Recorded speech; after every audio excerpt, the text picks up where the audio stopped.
morning. We're going to begin today's work session for June 14th, 2018. It's Flag Day. Can we start by standing to say the pledge, please? Jim, I bless you. Thank you. I pledge allegiance to the flag of the United States of America and to the republic for which it stands, one nation, under God, indivisible, with liberty and justice for all. And Catherine. So we're going to start today's work session with the proposed Peconic Paddler. So all those involved, if you'd like to come up, and we'll just have you introduce yourselves because we are on camera. So whoever would like to come up and present, I'm not sure who's doing. Yep, we can Sure, start with come you, on and then up. we can call people up as necessary. Yes, please.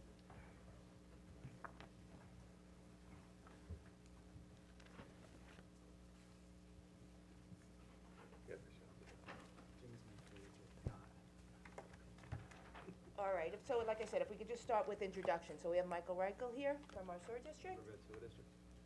Steve Naroda with Aris Design. John Scott Prudetti as attorney for Prudetti Swenson LLC. Tom Fredette, owner, property. Brendan Purdett, member? Okay. So I know that you guys are interested in developing, it's kind of a unique situation, a parcel, the Peconic Paddler, which is over in, zoned in Southampton over there, but in order for your project that you're interested in developing, you would need a sewer connection from our district. So that's kind of where we are, so I will let you present to the board your proposals. Thank you. Madam Supervisor, ladies and gentlemen of this board, it's my pleasure to petition before you an out-of-district connection from 89 Peconic Avenue, which I believe would bring back to not only the town of Riverhead, but to this entire region and our fellow town to the south, Southampton, something that was envisioned back in the late 1800s and 1900s, and that is a piece of property known as Grangerville Park. And we feel that our development or proposed development of 89 Peconic Avenue, the Peconic Paddler piece, into the Grangerville Hotel would grab that vision and bring it forward. If we go back and if we look at the region and the power of this particular area, the power of the Peconic, back from the 1700s or right through the 1800s and the latter 1800s to the 1900s, it truly was an economic engine for this region, supporting anywhere between 15, 20, 25 mills, making anything from lumber, wool, flax, even chocolate. And most importantly, in the latter years, water and electric. Electric, which would serve and power Main Street. We believe that our facility will power Main Street, and that power would be economic power. The interesting thing about Grangerville Park, as we are looking at it here, is this was the vision of Judge Griffin, and he created this park. And if we look at the next slide, we look at the tower, which was built on, as near as we can determine, 89 Peconic on the Paddler property. This tower, and views of this particular tower, if you look at it from afar, it looks like it was created from stone, but it's actually created from wood, which was painted to look like this. And the top of that, if you look at there, that was an observation tower, and I'm going back to the Brooklyn Eagle, and as best we can determine, either an August or September date of 1900, they actually refer to that particular observation tower, and photographs were introduced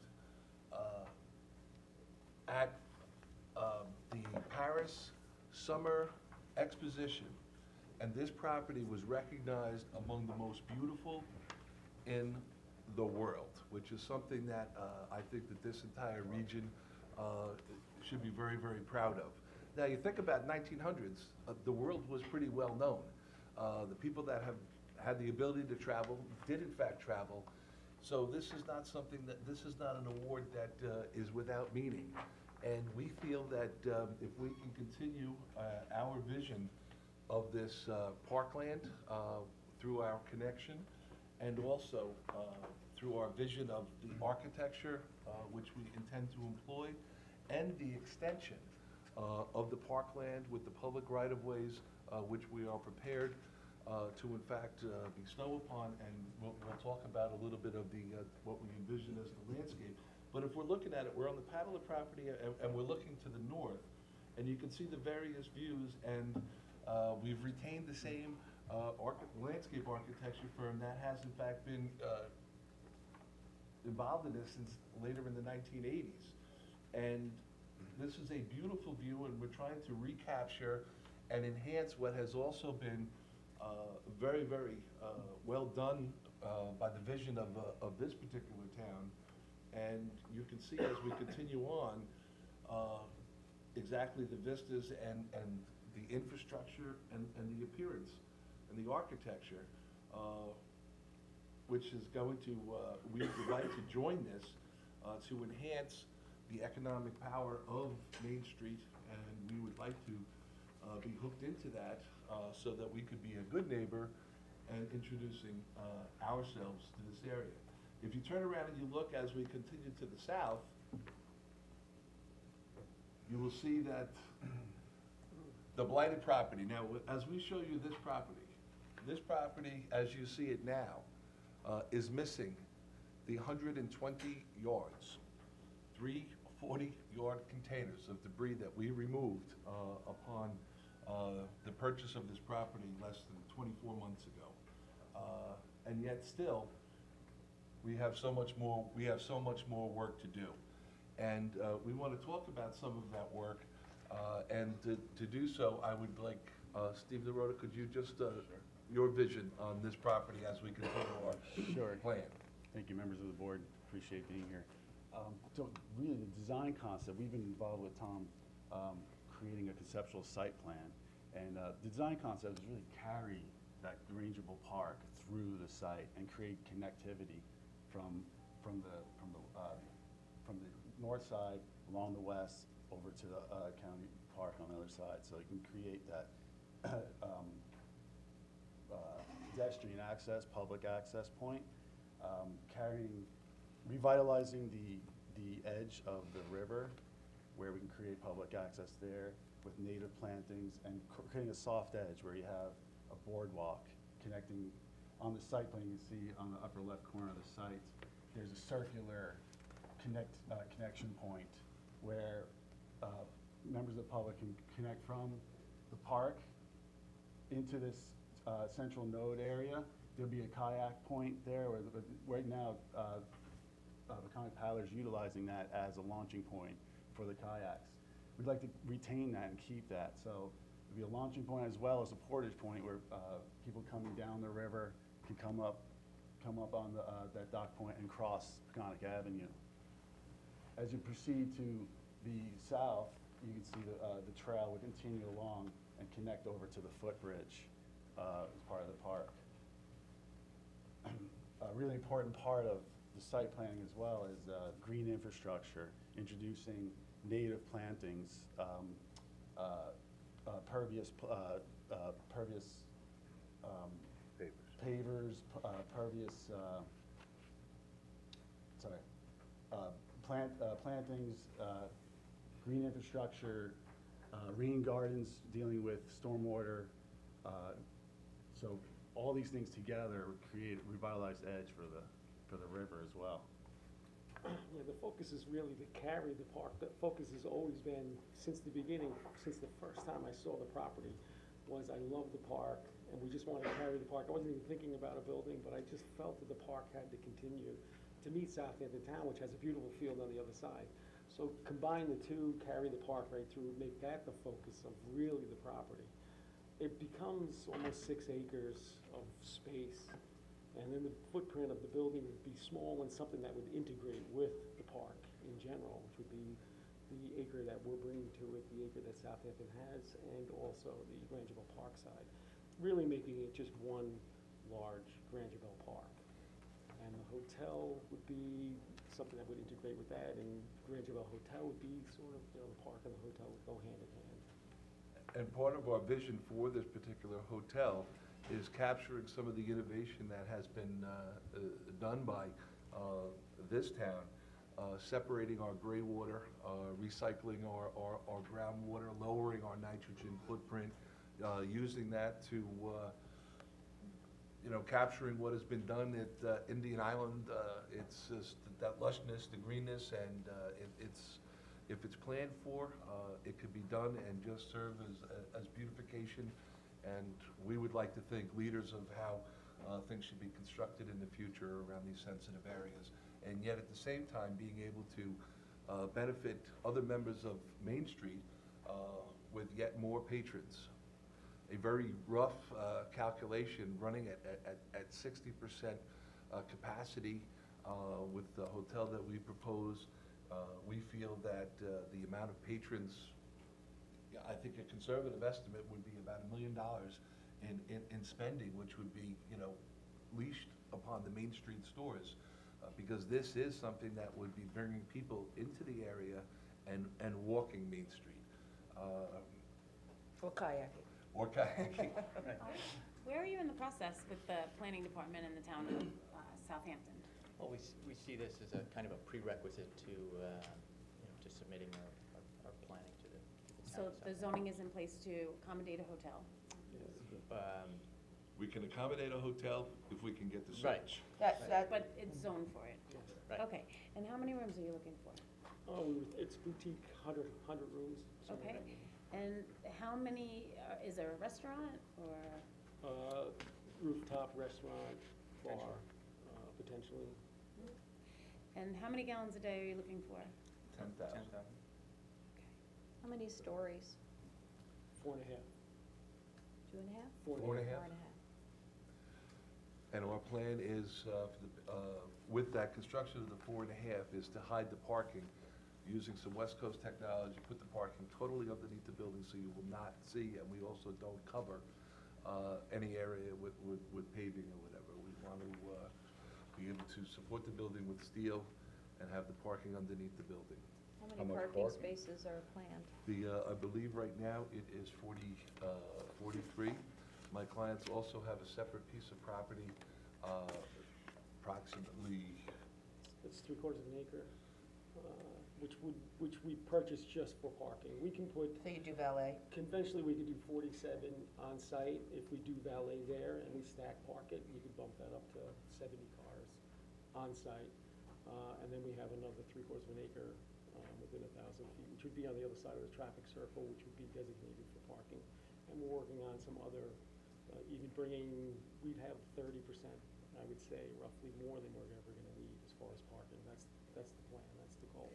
And that's for the restaurant, the hotel, and the Retail. paddling, you have retail also?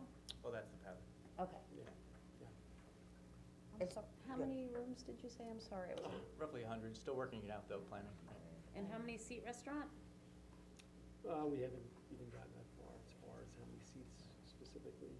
Well, it's gonna be the entire rooftop, right? No. No. It's actually, if we have I do believe that we have a rough Well, draft. It it's would be just in the plan, center. if you flip through. It's, So just explain it, so first floor, you're looking to do just your entrance for the hotel and your, it will be lobby, it will be the kind of paddler area on the first floor, and then we were thinking, you know, maybe like a breakfast restaurant on the first floor. Then the next 3 floors would be hotel rooms. Top floor would be, we're using half the space up there. It's mostly gonna be outside garden. We're trying to, again, bring the park into the building. So there's a 1-story setback on the first floor, which will be all glass with plantings on top of that. And then the rooftop itself will be the bar, restaurant, smaller in scale because it's just taking up the center part of the rooftop. And then the park would be also brought up to that level. You have the elevation, and a couple suites across the top. We have the elevation. That's top secret, John. No, I'm just kidding. I'm kidding. Okay. so what is your total elevation? Thank you. What is the current zoning in Southampton on this piece? It's highway business. highway business? So it's a two-use, every 20,000 square feet, you get a single use. And then within the wrap, and then, which the conditions are having a municipal sewer connection, it goes up to this. But it's property line to property line. And you're asking any variances from Southampton? And what's the height of the buildings they go up to? It's 55 feet is what they would want. So it's actually in scale to what Riverhead has. When you look right across the park, it's not gonna be, it's actually gonna be less than the height of what you guys have already established over there, so. And in scale to the park, I think it comes out to about 5% of the footprint if you include the entire park and everything. So it's really in scale. It's, I think, small to the area. So, on your parcel, what's the percentage of coverage? Well, it's 25%. So, on Peconic Avenue, I see, it looks as though you're going to have a pretty large area for guests to stop and drop off their bags and then drive around, I guess, to the back, to the parking. Is the parking, you're gonna come back out onto Peconic Avenue and then drive around to get to the back parking lot? Like, There's No, there's no parking in the back. There's no parking at It's underneath. all. It's underneath, Oh, We don't okay. wanna see any cars on the park Right. whatsoever. Okay, so here, is this going to be wide enough for 2 cars, or is it going to be in the There's- front here? There's where- sort of a slip street for drop-off, but if you look at the plan here, there's actually a drive, and it's a one-way, so it's circular. You would actually come in and go back out again. So there wouldn't be any traffic on Peconic. It would be a continuous flow. So it's one way in on one side of the building. It would come all the way around underneath the building and then come back out of the Peconic. And there would be So- no lefts onto Peconic Avenue? Right, correct. Everything would have to go right to the traffic circle and go around to the around the traffic We're not circle? gonna interrupt the flow of traffic at all on Peconic Avenue, so we're gonna be able to handle all the vehicles coming in off Peconic, and they will be able to circulate all the way around. And then the parking would be basically from that one-way street forward toward Peconic, under the building, you won't even see it. And there's also, the front of the building is designed where there's a wheelchair ramp that goes up, there's retaining wall, and there's a light shaft that goes down into the parking, so there's all natural light. This is all part of the plan that we're working on now, but there's natural light that floods down to this area with steps on either side. And we do It's that. it's a beautiful plan for the park because it's, as we said, we're trying to really integrate it. We don't want to disrupt it with vehicles at all.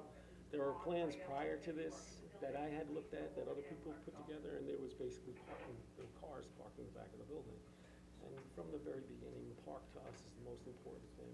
So all of this would be public access, all of this, Yes. all of the garden and Yeah, so- everything, all of this Right. would be It's- public It's access? actually a give back. He shows It's a- you know, Steve's team actually. It's an easement that we've been working on where you create this connection point here and you can connect here, so the easement would be along here. Okay. We really want to bring something, there's 650 to 850 people that visit the county center on a daily basis, and we want to really create something that looks beautiful, like the Emerald City view, and then a nice walk over the footbridge, now tying right through to the park, and it's, I think, bring more foot traffic toward Riverhead. Once we actually develop something like this, it's going to really enhance the view. Right now, it's blocked. From the parking lot of the county center, you will have this view and be encouraged, I think, to walk in that direction. And we have this walkway, we have this walkway right here that actually ends and terminates. So the kayak launch is where? Right here. Right here? So the public walkway would be basically right through the property to downtown Riverhead. I think it's an ideal entrance, it's a gateway in that direction as well. Is this property in the Riverhead School District? I believe it is, yes? Right. Are you seeking IDA benefits? We haven't yet. But you intend to? Yeah, likely. Need And to then in order to you develop. would go to the county IDA? Yes, Would have to be Southampton doesn't Southampton. have an idea. But they can- Nope, we can ask, the people from Southampton are here, we can ask. I know part of the question, I had met with you before, I actually met with Southampton also, and I know that there has been just, John, there's a lot of feedback.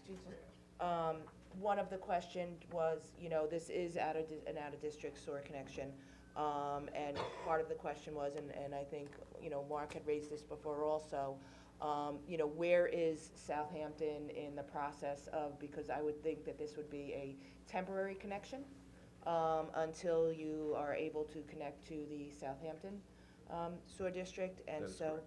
I think that was one of the questions that I had raised about it. I don't, do you wanna hear from Southampton, what their plans are? And Mark, do you wanna address that a little bit? I'm Mike. Mike, I'm sorry, I'm sorry, I have Mark from my resolutions Dirty today. water, clean water, you don't wanna get them mixed up. I'm sorry, Mike. I was thinking, where's I know, I'm just, I had Mark on my, talking to Mark all morning, sorry. Go ahead, sorry. Do you wanna address some of the issues with this and your I just have some thoughts? questions on the calculations, where your flows come from, where they're derived from, using Suffolk County Health Department standards.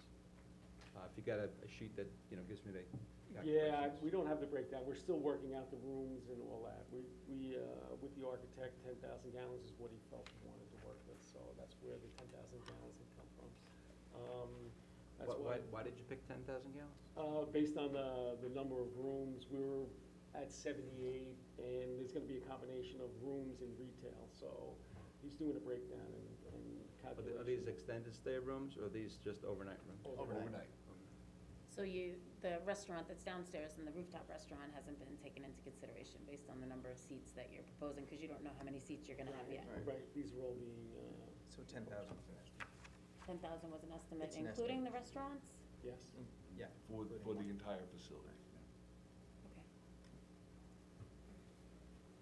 Okay. I just wanted to look at your numbers, that's all. Yeah. Okay. So if you can get me that, that would be okay. Oh, yeah, sure. And do you guys wanna, just from South, do you guys wanna come up and explain a little bit where you are? Well, they're next on the agenda, right? I don't know, are you guys next on the agenda? I didn't even look. Mhm. All right, I'm doing it wrong then. Yeah, that's, yeah. They can come up, Yes. but we have to pull more chairs over. So how are you guys, do you wanna ask any other questions about the project, or you have any other thoughts at this time, or do you wanna hear, where they are with Well, it? I've always been a proponent Connections of the there. project, because I only from personal use, using the park for certain events and stuff that we used to do, and it was always that one south side that just really didn't mesh. And this really creates an entire park. It creates a lot of public space, a need for housing, for apartments, for hotel stays. It's just all part of the resurgence of Main Street. And I don't think anybody can really tell, and we've always talked about the synergy between Riverside and Riverhead, and trying to work cooperatively with them, because that really has to be done, because nobody really can tell that, oh, I'm not at Southampton, I'm in Riverhead. It's all one community as far as that goes, so. No, it makes all the sense in the world, and if we could get that at least to come to fruition, even if it's temporary or whatever, I think it's a good development. Just to tie in with what Jim was saying, since, it's so close to our area, I'm just curious about the looks of it. I see that the roof line is recessed, and then what is the facade? Right now, we're looking at something very similar to the National Hotel in Block Island. We're looking for something that is going to have a very stately look to it, something that is going back like a neoclassical look. As of yesterday, I was on the property and looking at what you guys have just completed. We really think that we can be totally compatible, and it would just, this entire region would just blossom.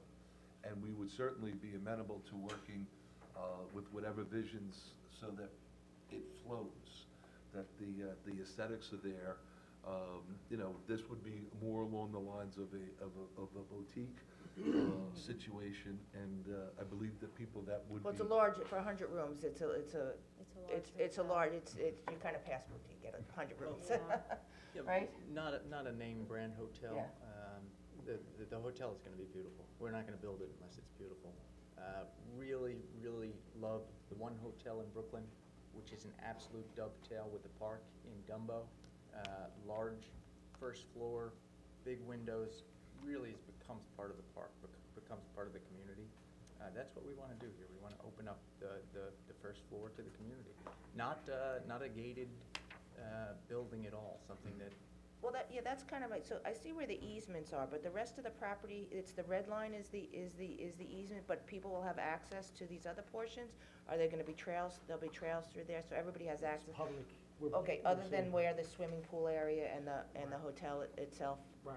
Supervisor, what we envision is a total public access to to this area, not only with our walking trails, but we'd also like to recapture some of the history with some points of, at this particular location stood the Riverhead Electric Plant, at this particular location stood, or you would be looking at different areas that I've seen and traveled. There's some great history here, and you know, I'd ask by a show of hands, how many people know people that have had their wedding pictures taken Oh my gosh. at the park? I've done quite And a I few. think that we could make that increase tenfold if this entire area was completed, and the beautification and the expansion of the Grangerville vision actually became a reality. And we do aesthetically want to maintain the continuity of what you guys have already, the crossroads or the building right across. We felt we'd carry that same kind of, So is the it textures were nice. stone or, yeah, what It is would be the? sort of a brick and, I like the textures that they used. They did half brick and then half Clapboard. the Yeah, velvet the board. kind of crossing, yeah, that's really, Yeah, it was nice. And we So thought the front is similar not to set that. in stone, so to speak, you're still toying with it, or? Yeah. And my other question is because where the sun comes up and is this blocking the sun coming up because you have it coming over here, you have your south side over here, is this gonna interfere with what's going into the park at this point? Actually, it's so close to Peconic Avenue that the park is still pretty far behind and the south side is over here, so. So you're not gonna be cutting off No. all the For sun up, casting shadows? No. casting shadows No. over into? So that's part of it. We want the light to just fly right through this building. Yeah. and the one good thing On- is on that the the sun first keeps floor. rising, that's the good Right. thing. And is there any plans to change this into catering at any point, or hosting using outside space for outside events, things like that? I think right now, our focus is to try to get our footprint, but, you know, I could firmly say, no club use.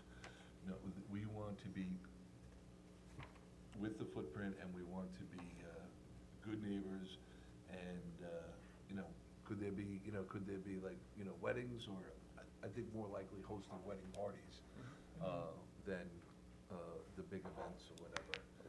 Yeah, because, I mean, you do have limited parking here, you know, if you start hosting, you know, the larger events with your rooms, Right. and the event themselves, then that's gonna create a big issue for us. Right, yeah. We feel we have a big enough space in the building itself. It's not something that's going to spill out onto the outdoors. And it is public space out there, so we respect the public space.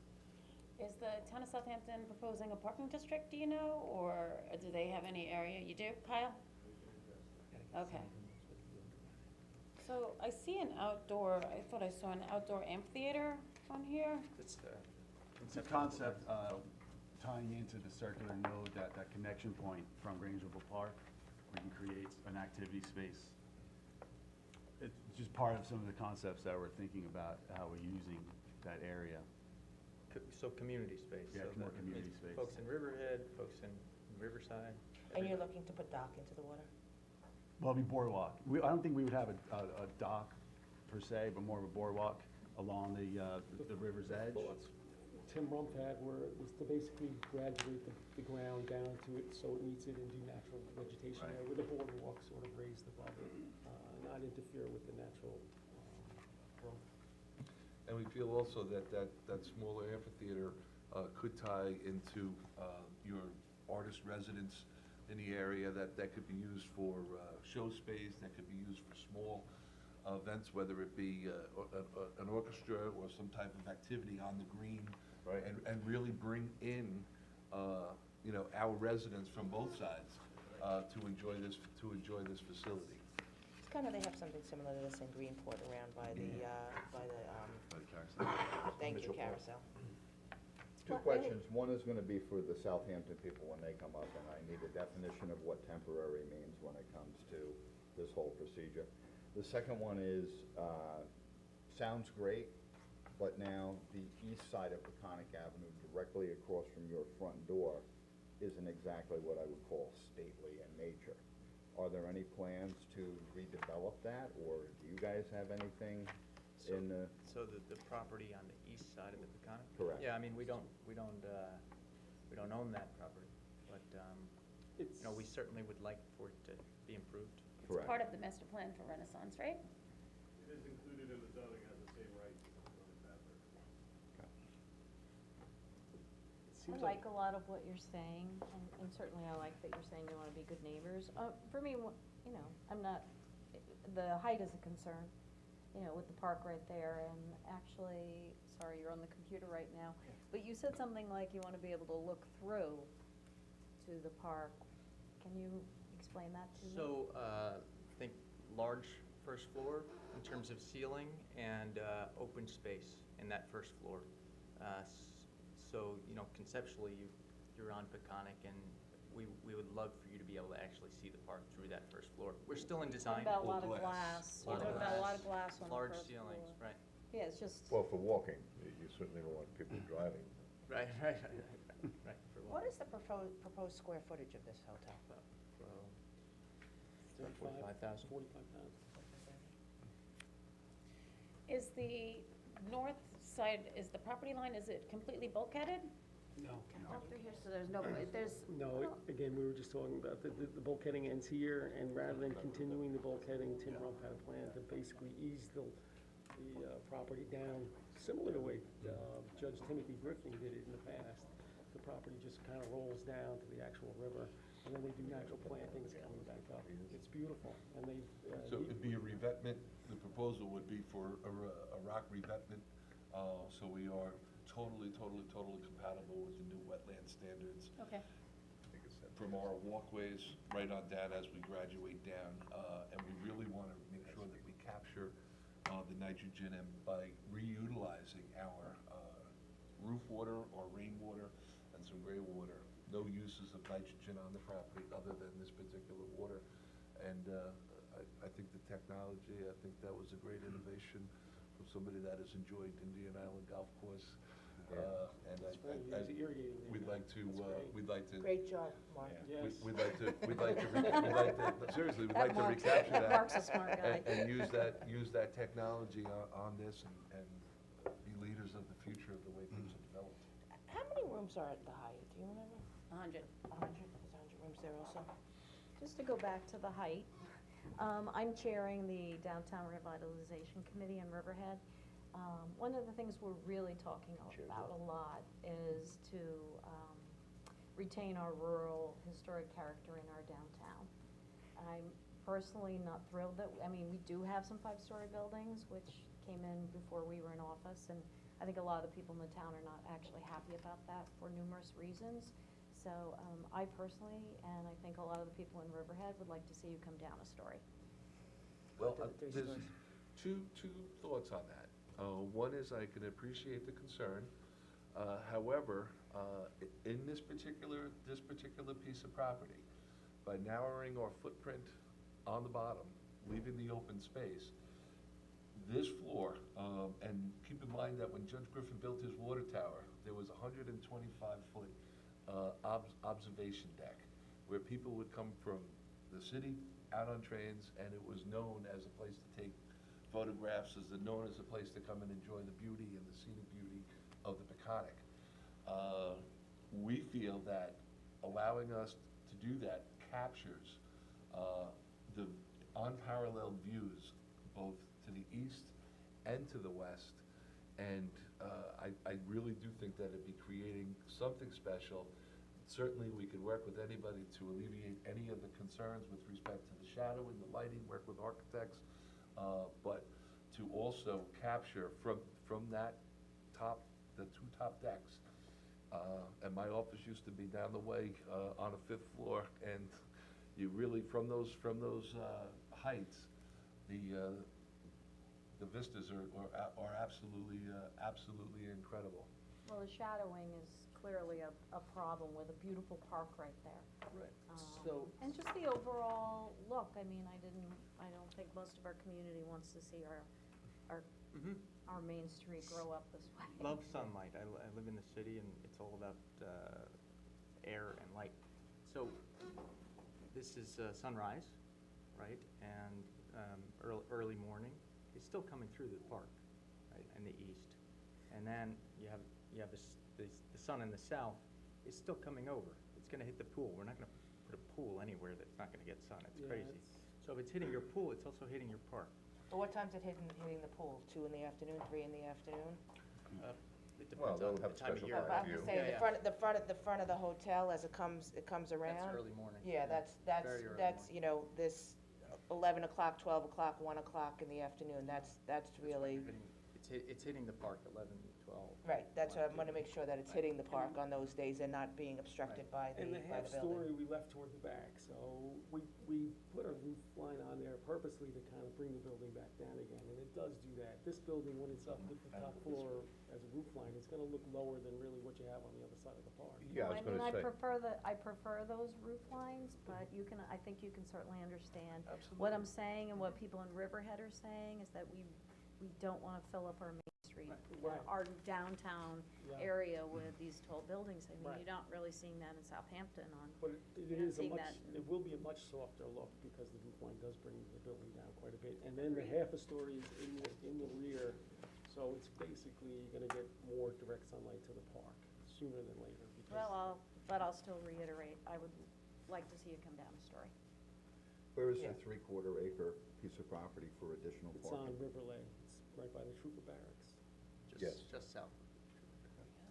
So the other question, because this is a unique situation, I mean, obviously, we'd have to talk a little bit more and see as you come along with stuff, but there certainly would be some, I think there's some room for us to have some covenants, from our town, that we would expect to be incorporated into anything as you move forward. If we were to approve this, would you have any objection to a coordinated review so that Riverhead, our Landmarks Preservation Commission, and our Architectural Review Board, hitting on what Catherine said, they've been working very diligently on changing our zoning and looking at our zoning downtown just so that we would have a coordinated review between your very talented staff and our talented staff to come up with the best product and the entrance to Riverhead, if we were to do. Because that's where the covenant would come in. Within 500 feet of municipal boundary, under general municipal law, there's a required referral to this board. Oh, okay, great. So you deal with Because that then any covenants or any recommendations would be counted for in the coordinated review and in the secret determination. Thank you, Jody. Excuse me, can you guys talk about maybe some of the things that you looked at to determine that the only way for this to work was to connect up to an existing district? Did you do any investigative work to see if there was a way that you could temporarily accommodate the wastewater treatment on your own property until something becomes available that's more permanent? We've certainly investigated that, and I think You want to talk about that a little bit? in terms How of, far did you investigate? What are you talking about? in terms What of kind cost, I system? mean, we've gotten estimates from. Price? Well, Yeah. so far, Suffolk County hasn't approved the systems commercially. They're talking in the next 45 days. Potentially, there might be some movement there, but at this point, commercially, they're not allowing us. So it's basically as of right. They allow us as a recreational use. It's based on our parking spaces, so we're at about 750 gallons per day as of right. We could double that with a Pine Barren credit. As far as bringing in a system other than doing a full-scale treatment facility like you have, there aren't any simple applications. as far as There are treatment systems out there, because the reason I mentioned asked about the 10,000 gallons is there's less expensive systems that you can install there. They treat up to 15,000 gallons a day. There's chrome glass systems out there, they go for $30,000, $50,000. I don't know temporarily how much you're willing to spend, but there are treatment systems that are available. And they're approved by Suffolk County? Yes. for Yeah, commercial? absolutely, chrome glass, yeah. And on that 3/4 of acre would probably accommodate it very well because you might be able to make the setbacks as well. But You can't get that, it's an alternative A system, it's called, you need a 3/4 acre just with the setbacks from habitable and inhabitable spaces in order to just accommodate putting a system. So you would not be able to have the footprint on this and develop this site. Well, with a 3/4 acre. The other thing is, we don't benefit from the RAP until we are connected to a municipal sewer system, so that's one of the reasons. You that benefit from the what? We don't benefit from the new zoning, until we're on a municipal sewer system, so it really. You have to was a accommodate the old zoning. It was a condition, so we would have to build within the old zoning, it's the Which highway was business zoning. highway business. So that kind of put us back in this direction. Kyle, I was kinda talking about the, 3/4 of acre next to the barracks that they said that they own, that they were gonna use for parking. Well, I think the cost prohibitive of getting the infrastructure from that distance down here, I'm not sure if the county would approve that, I'm not sure. Because you know, We couldn't do that. No. You know what, if you, just because we're on camera, if you guys could come up, there's a couple more chairs here. All right, hook it up, let's go. We got chairs everywhere. just because we're limited on the capacity that we have in our downtown sewer district, and we aren't at full build-out in our own downtown also. I understand. So we don't wanna hinder any We have some development more on chairs. Riverhead Yeah, side because we're out of capacity on the This is probably a Southampton good side. time to So transition, yeah. Because I got a bunch of people here. I see that. Bring it to the, And I think you've been helpful answering a lot of the questions, so, and you can certainly, You guys, if you guys wanna stay, and then this way we can call you back up, or if you have questions. I'll move over. I just like to look at my board members, that's why I sit over here. Sorry. Come on, Jim, have a seat right here. I don't know if we need more chairs. Cycle time. Good morning. Good morning. Morning, everybody. Hi, Sean, good to see you. Hi, how are you? Hi, Jack Giglio. Tom And Lembo, what- Nelson and Pope, how are you? Once again, we're just gonna have everybody introduce themselves for the camera. Yeah, I think we met once. All right, we're gonna do the introductions, just, Laura, just one more thing before we move on. I just wanted to remind the board that back in December, we did hold a public hearing that takes into consideration out-of-district sewer connections, how they would be charged, how they would be treated, how town Correct. would come and could come up with a fee in order to accommodate out-of-district connections. The public hearing hasn't been acted on, it's still out there. Correct. We're not required to act upon it, we just are required to hold a public hearing, so that if we do decide to act upon it, we can. okay, very It's good, still out there. Okay. thank you. All right, would you like to start with the introductions for our camera, for our viewers? Thank you, Laura. Thank you, board members. Frank Sapone, Deputy Supervisor for the town of Southampton, and I'm just here to fill the seat at the end of the table. Do it very well. Kyle Collins, Town Planning and Development Administrator for the town of Southampton. Sean McLean, co-CEO, Renaissance Downtowns. I'm Tom Lembo from Nelson and Pope Engineers. I'm the consultant for the formation of the district. And Jim Burke, the Southampton Town Attorney. So this is obviously a complicated or process, or some decisions have to be made. I think that Riverhead Town, we've partnered with you previously on the DRI grants for downtown. I think that the success in Southampton is our success here in Riverhead as well. And so this is kind of a unique situation in that we have a piece of property that's looking to develop that borders both of us, and is basically an entranceway to both of our towns along the river. And one of the issues that we've had, and I know there's been discussion back and forth as far as the sewer district goes, and that whether we were going both independently, we were going to share.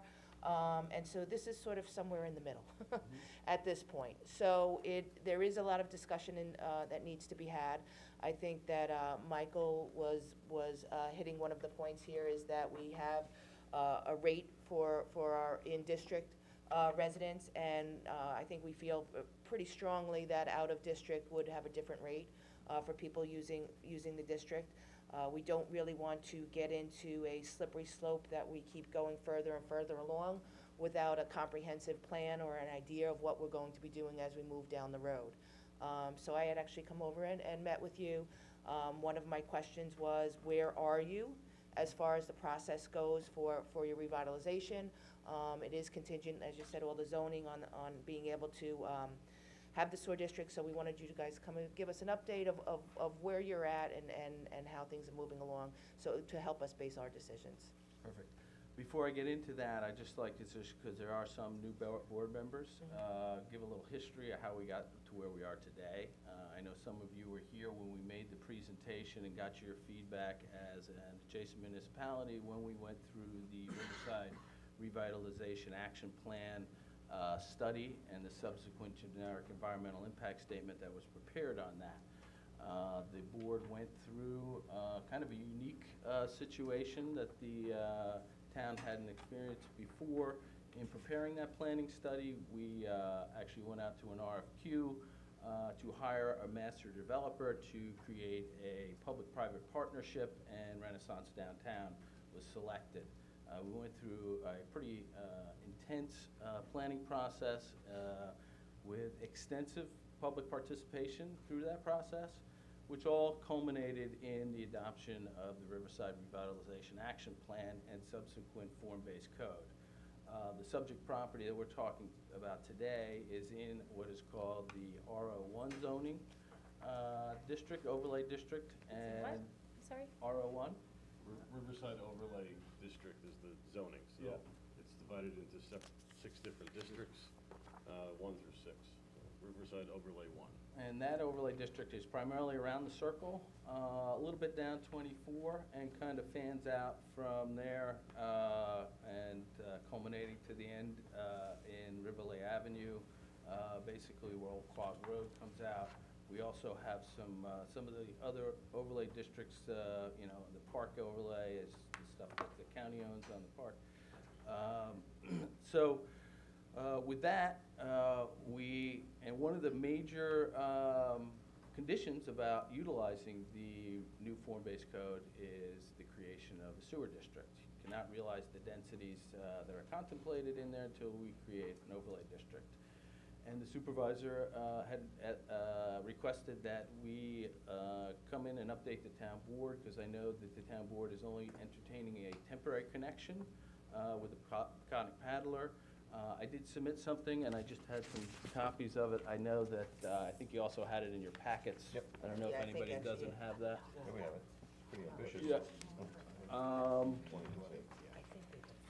So, and also we have Tom Lambo. He's prepared the report. This is a draft of the report, right here, as well as a copy of, I brought a copy of the map. You like maps, this is one with an aerial overlay. Can I just ask one question? In your RO zoning, the 1 through 6 districts, you know, obviously, Catherine brought it up with some of the height information. Is the height consistent, the build-out height in all the districts, or does it taper up and down? Tapers up and down.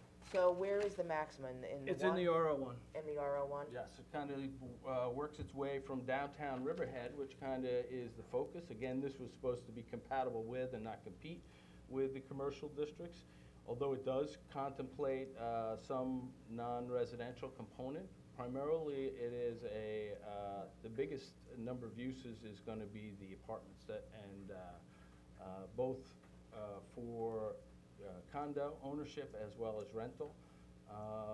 And those are those are different districts? No, there'll be There'll be, apartments above stores, absolutely, I in mean- the RO1, Oh, no. Right around the circle. and then transitions out from there. Your RO1 is like our So so 800,000 gallons is what you're proposing for your sewage treatment plant? Correct. Okay, and where are you in that process? Actually, it's interesting, during the GEIS, there were 4 different sites that were selected. Subsequent to that, we've gone through and refined selected on an individual site in the old drive-in movie theater site, which is behind the Suffolk Federal Credit Union, that site. Actually, last night, the town board just acted on purchasing one of the properties that will facilitate for the construction of the sewer treatment plant. Is it big enough? We just did that. Is it big enough? It is. Did you get a variance? So, we do need one variance, but it's from our own property.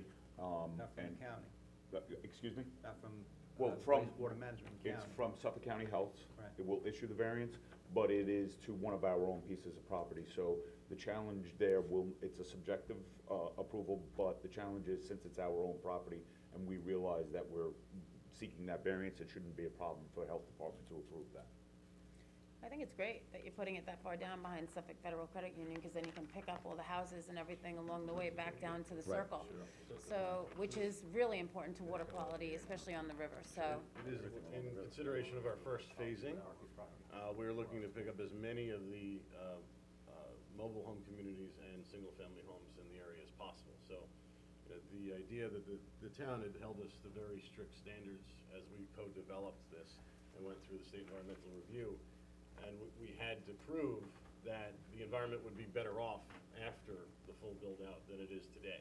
Because everything right now is on septic tanks. A lot of those, a lot of them don't even have septic tanks. It's just going into leaching rings in the ground. Right. And everything was in a 3-month contributory to the surface waters in the Pine Barrens as well as the Peconic Estuary. So, this, overall will be a great thing for the area. So, at least 150,000 gallons of the new plant is reserved for existing flow. Great.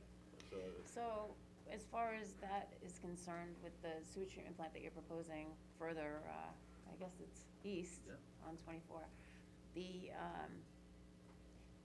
build-out of that sewage treatment plant, you have to provide pump stations along the way. Are you that far along as far as the design? We are. Actually, if you take a look at this map, it's a twofold map. It demonstrates where the Okay. proposed pump stations will be. Yep.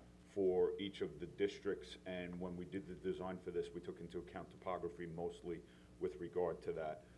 And then in addition to that, for the design of the sewage treatment plant, we've already contemplated how that plant will be phased construction too.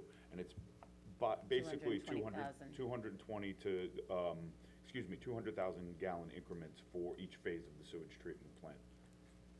in addition to this, as part of the project, we'll be revegetating at least 15 acres of wetlands along the Peconic riverfront that was traditionally a place where the dredge spoils were dumped. So a large patch of area, you can see it here. It's all sand, and now it used to be high-quality wetlands along the Peconic River. So that will be revegetated as part of the construction. Also, in addition to already having the land, because a lot of times, the construction or acquisition costs of the land, the town already owns the land where it's being proposed. Also, when the county several years ago went through and had done a kind of a map and plan pre-study, it included both Riverside and Flanders. At that time, they allocated and had set aside under the multi-use intended use plan, which I attached a copy of that spreadsheet and is still in that allocation from the Environmental Facilities Corporation. There is $111 million set aside. Now, that was really for the larger, so, and you'll see that in our breakdown of phasing. Once the engineering report gets completed, we will be submitting to have that allocation moved from the multi-year plan to the annual plan. The cost is not going to be 111, but the important thing is that money is already earmarked for this project. So it's not like we're going to have to go out and start from scratch to look for the monies to actually install this installation. Got a rich Where CPF is- fund over there. Where on this map is where the town is proposing the amphitheater and the, Park? where it was, Well, it's not. Dee's property? Are you talking about the Is kind of this it? paddler or the? No. No, you're talking about the park, but it's not an amphitheater. This is, and because of the, it was purchased with 0.25%. Yep. It'll be very passive recreation. There Yep. will be some environmental cleanup. There's a substantial amount of invasive species on it. And it's basically this parcel, this larger parcel, and to here. These two parcels are privately held. So it's basically all these parcels along the waterfront up to here. These two are privately held and will have an opportunity to redevelop under That's a the pretty big piece. rezoning.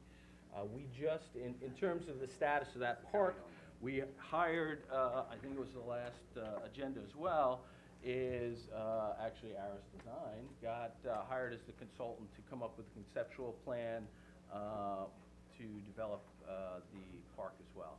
Yeah. Are you gonna do like bike trails through there that can connect all the way through? That's You're gonna right. add that That's in where there? the proposed bridge was going. That's right. Actually, I sent Sean and everybody, when we went on our field trip on that property, they went in and got stung by bees a lot and of eaten bees. by Oh, ticks yeah. and everything else. I stayed on the outside. I didn't go in, but they came back running and screaming. Subject to public referendum or anything like that? Yes, the town board will be holding a public referendum. We anticipate having that in November.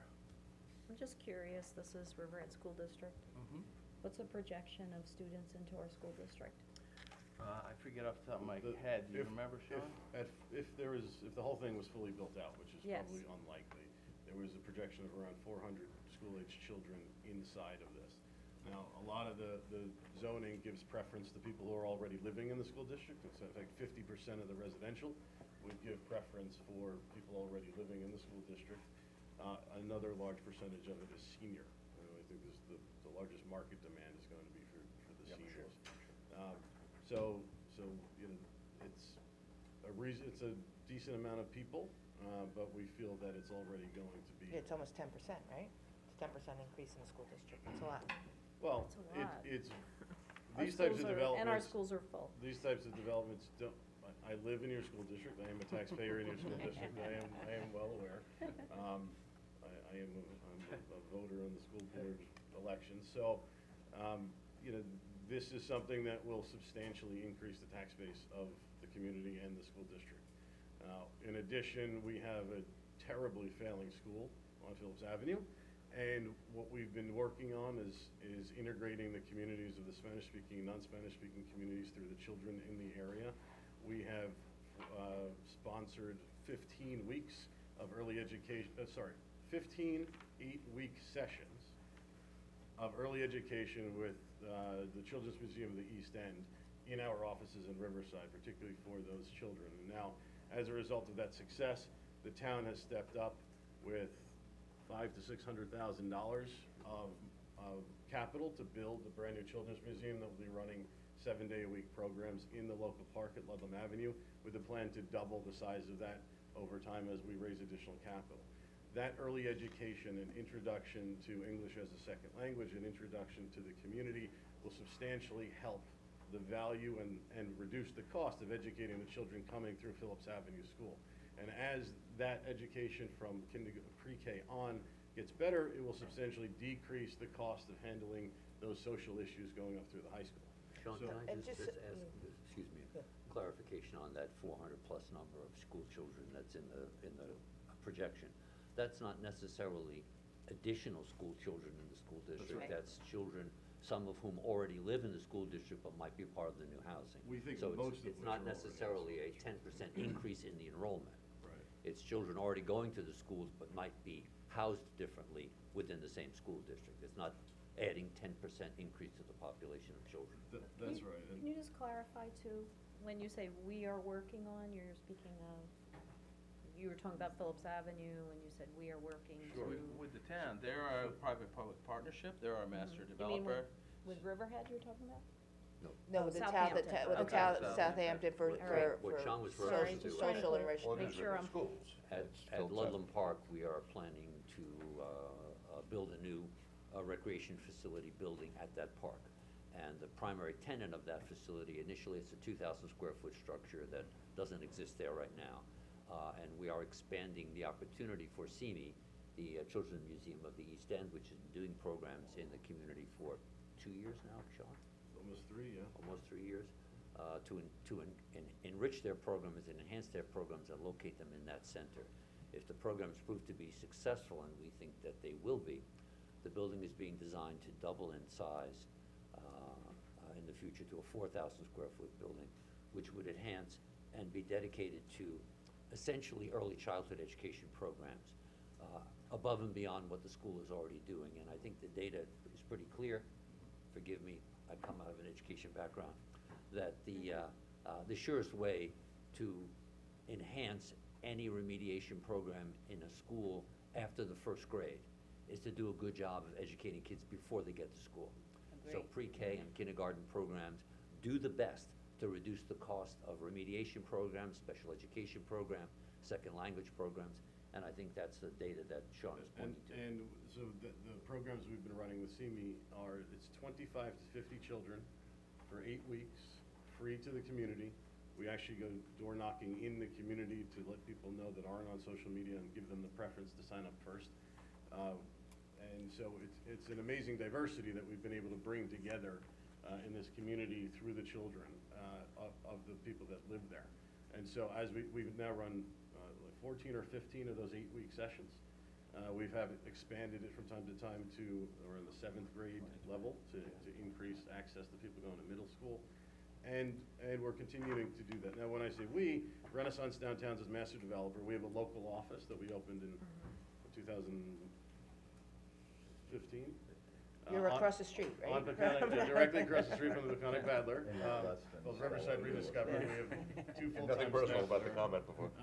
We're also, we work with the local churches that do the Hope Day, we do back-to-school nights, 3 years now, we've been doing the trunk or treat at the local park, which has really brought out a great diversity of community members, even cars show up decorated from West Hampton to participate in it. I mean, it's really been a success. The Food Truck Festival that we work with the local civic association, we've run Latina leadership certification programs with a group called Sepa Mujer, which has now gained a lot more traction on the East End. And the results of that has become the first Latina on the board of this local civic association. So we really invest heavily into the community, and this is what we do wherever we are. Well, and by the way, I should mention that I recently retired from 33 years of teaching in Riverhead, so, while I certainly understand the concerns of the schools, I fully understand them, but, I also have a lot of, wonderful colleagues at Phillips Avenue. They are doing the best they can. I But believe I'm that. And happy I- that you're doing things to help, and It- I'm appreciative of that. I think in this day and age of taxes and tax caps and complications of healthcare costs and everything that goes along with running a school district, private industry has to do what they can to help the school district prior to the children entering into the school district. And if, it only benefits us and the quality of life of the residents that move to Riverside and are already in Riverside to help that effort. So that's why we've been so committed to it. And so I completely appreciate what you're saying. The Children's Museum is also very interested in running after-school programs. Again, there are limitations to what a school district can reasonably offer, and private industry and government in other ways, and donations and foundations can help supplement that if there's partnership and working together. And we're excited here too, because the Long Island Children's Science Museum, which had moved out from here, is moving back in here, so. That's so wonderful. It'd be very nice, and the YMCA is looking to partner for programs here also, so. Which location is I think they're going to go into downtown, that? yeah, Excellent. yeah. So Some it'll of be very nice. some of the other things we did, which could be of note for you, that weren't involved in the original zoning, in the secret documents, we set up what we call fair share mitigation. And typically, that's used to fix sewers or revegetate wetlands. And yes, there's that part of the environmental fair share mitigation, but we were the first ones in the country to set up a social fair share mitigation fund. And if the entirety of the development is built out, there could be as much as $4.5 million funded at building permits that go into a general fund where not-for-profits that are operating in the area can apply for grant funding. That has been earmarked for anti-human trafficking, anti-recidivism, anti-opiate prostitution ring, breaking those cycles, anti-gang activity. And so, as well as credit enhancement, all the things that we're doing now with the butterfly effect and Sepa Mujer. So we're trying to put as much money into repairing the community, and not removing it, but repairing it and uplifting it. It's good. Well, it's always been a challenging area for the school district. Yes, and economic, it's been so In the town. crushed In the township. without economic development. It hasn't had the benefit of increasing the resources to put into there. And I think what the town recognizes that if we can get the environmental side right and get the engineering side right where the technology works, and we can get the support of the community and put the right programming in, then the economic benefits of this type of development will be able to outweigh any of the issues and over-mitigate. So I just wanted to emphasize that if you go back to the outline and the timeline that Kyle prepared for you and other board members have, the town has been, because we recognize not only the benefits that are already here, but the great potential that's being created, it really all comes down to us moving aggressively towards creating our own sewer district and our own sewer This is pretty treatment plant. aggressive, this timeline. We've been extremely aggressive with it, But we think realistic. Yeah, but what I would say with that, they said the same thing about us getting the plan and the secret done on the wrap, and said there's no way you're gonna complete that. We completed Who said that? it. A lot of people said it can't be done, and we did that in an 18-month period. They drafted the plan and got the Secret completed a generic environmental impact statement and the adoption of the form-based code in an 18-month period. Wow, so government can move. So, my question I like it. also, in the traffic circle there, I know you have some other development going on in the traffic circle. What's the height of that building, and how are they dealing with the sewer issue? The height of that building is 35 feet. It's gonna be, it's actually gonna be 2.5 stories. The way they're dealing with theirs, because it was a diner, they had pre-existing non-conforming flow, so they are going to utilize that pre-existing non-conforming flow in order to do that. However, they have, and it's kind of condition of the approval, and it's only to their benefit, that when the sewer district comes in, they're actually installing the pipe to the street, so when the district comes in, they will be attaching to the, And just to make sure we clarify this, the use, the medical office use, with, I think, 4 apartments, is allowed in the underlying zoning. So that they made an application to the town in the underlying zoning. And what we did with the community and the town, we went to the developer and said, listen, you're about to put up a sea of asphalt with a building in the middle of it, like any typical medical office building. That's not the intent of what the community is looking for.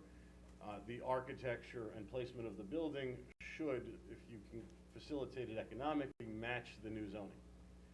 And the benefit is when the treatment plant comes in, then you'll have the benefit of that new zoning. But everything that they've done, except for the setbacks, conforms to the underlying zoning. And that's why we're able to do it. But there's an architectural review and architectural standards that are in the form-based zoning code. So the look and design of the building is very much in keeping with all of the renderings in the zoning code, but they are not being approved under the new zoning, which is why they can use the septic and why the Peconic Paddler has to tie into a municipal plant.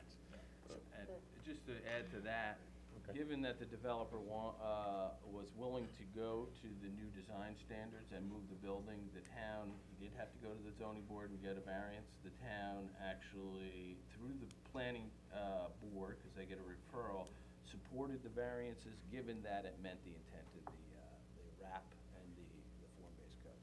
So my question is, on the other side of Peconic Avenue, where you have your store, that's also, you can also go up 4 stories there, or can? Yes. No, because there are certain standards that you have to have a I certain. just don't want a tunnel, you know what I mean? You have to have a certain lot size and street frontage. So I don't even think the lot size would allow them to utilize the. The lot size will not allow it to go. So Yes.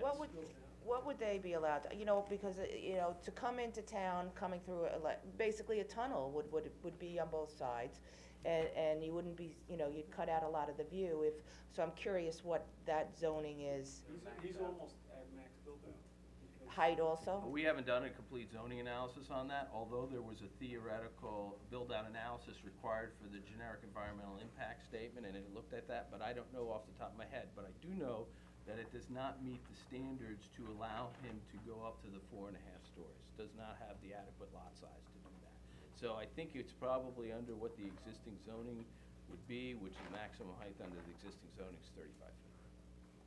So, when you talk about existing zoning and you talk about grandfathered sewage flow based on the existing zoning, I know that the health department says that if you don't use it for 2 years, you lose the flow, and especially after the new regulations that they just adopted in January of 2018, that you lose that flow. So, I'm just, on the, not your piece. No, the diner. Yeah.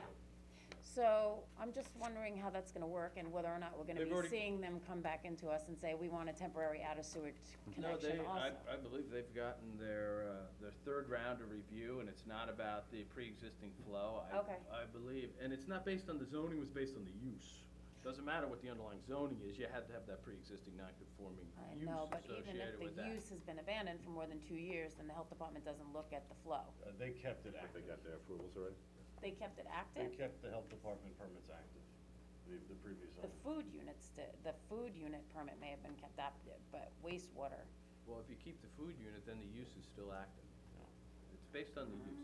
I don't know, normally they like to see utility bills and things of that nature to prove that the use hasn't been abandoned. But, anyway, I just am curious about that because when we look at a temporary connection and then you're starting to build up on the Southampton side and who knows, when you're going to be complete with your project behind the credit union to actually build out your STP, that, I don't wanna see a flood of applications coming into Riverhead for temporary connections, cause as I said before, we're limited on capacity. Well- And we still have a lot of building left to do in downtown Riverhead. I think this would be an application per applicant. It wouldn't be, Right. you're not giving a Right, blanket. There's no blanket. There's right. no blanket use to this. This would I'm with be on each individual application if we were to do this or not. And one of the precedent images precedent That's what I'm concerned situation about, here is precedent. there's actually, no, well, one of the unique circumstance about Peconic Paddle is the infrastructure's there. There's a pipe out in the front of the sea. If you wanted to go anywhere else, you'd have to extend that pipe. Well, it's not only that, this is in a much more sensitive area right here, that borders our town, where some of the others are not a direct border to our That's park. And our initial phasing estimates, you don't have the capacity to even ask for. Okay, I know that, and that's So- part of my so- concern as we see our downtown get built up. Right, and the other part of that is, the funding that we need to contribute towards the sewer treatment plant can't be paid twice, because then the buildings can't be built, right? So, if you're going to be charging fees, obviously, to enter that sewer district, we need our fees from our buildings to go to that sewer treatment Yeah. plant, or it'll never get funded, completely, right? So, there's logistically, we don't have an interest in trying to tie into Riverhead, because we need to get the treatment plant built. Right, and for the first 200,000 gallons, when do you expect that would be ready to tie in? June of 2020. That's the target. Wow, that is so aggressive. I can't wait. I'll be proud of it if that happens, I'll tell you that. So just as a sense from the board, is this something that we would consider from this applicant? Jim, Catherine, everyone? I would like to speak to our sewer district superintendent on a one-on-one basis and get his feelings on it. I think that we need to really see the calculations. We don't know if they have a laundromat proposed. I mean, that takes a lot of gallons per day, or laundry services within the hotel. You don't have any laundry? Well, I thought that was in the zoning, that any type of housing or stay would have some sort of laundry services, because that was one of the things that I requested when I came to the zoning meetings, when you were establishing the zoning. But the apartments do, not for all commercial uses. So the apartments, you're absolutely correct. There has a reference to having A requirement for laundry service in services. each of the units, but there's no requirement for any of the non-residential components. Most non-residential don't have a laundry service. It's usually a contract out for. Yeah, usually, particularly hotels usually contract out, not all. Some do have services in there, but. So I it's think- just for the residential units?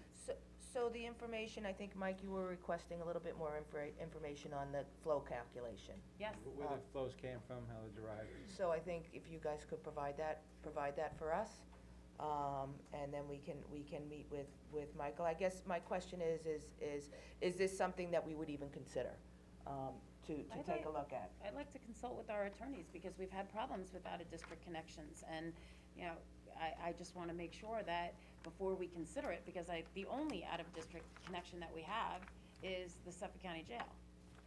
Tim, is it something you might Yeah, it's something I contemplate? would- yes, You would absolutely. contemplate, and Catherine? Something I wanna think about, I agree with Jody, I wanna talk to Michael, and just as a general statement, I am concerned about the impact on the Riverhead School District, despite what you're saying. I would like to sit down with school officials and chat, because quite honestly, since Riverhead schools those kids, this has historically been an ignored area by Southampton Town. But this would be this is just the one application for the hotel, so it wouldn't Right, have. so I let know, me- I'm the just, rest of I the said as a building. general Yeah, statement, I'm yeah. just throwing that out there, but, yes, I think there's a lot of great things about the project that I'd like to look at. I have no problem with it whatsoever. I know we can handle the flow, and I realize it's temporarily in 24 months according to this, but, probably a little more than that, realistic. We'll give you 6 months after Yeah, that. whatever We'll it really is. hold your feet to the I fire. think we can handle it, and we do have some problem without it, but it's mostly government we're dealing with without a district, not private. So, I'm certainly in favor of it. Tom, Persuade us. what's your construction time frame? Your construction time frame? 2020? Well, I mean, if we get the approval, we'll have it up to 60 months. And it's really just contingent upon the owners. If you're gonna have 200,000 ready. You got that connected in 2020, I'll eat my hat. I have a feeling, once you see our I heard fees that. based on the criteria we have, you might wanna hold off. Very proud of you. I think what's important is that, when the zoning was done, the seeker documents that were done are so robust that the hotel is an as-of-right use and has pretty much a 90-day check the box, follow the directions, site plan approval, and it's as of right. So it's not a long, you typically see these long periods of approvals, even if they're zoning. In this case, the amount of effort that went into the zoning and the seeker was meant to have great investors like this immediately be able to put their money into the economy. Right. You know, and so that was an important piece. And while we have no financial connection to either this or the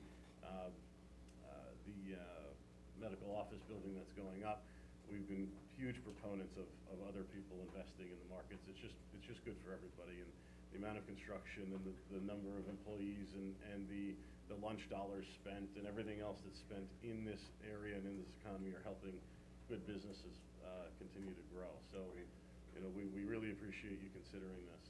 Yeah, and I think it's important too to hammer down those numbers and figure out how many gallons a day you actually need, and then take a look at the public hearing and the fees that we are requiring from out-of-district connections to determine whether or not you even want to make an application to connect to our sewer district, because if they're saying they're going to be up in 2020, you might be better off just waiting for that and tying into the Southampton Sewer District. But Michael will be able to get you those numbers as to what an out-of-district connection would cost once you hammer down what the actual gallons per day is. So we're at 10,000 gallons right now.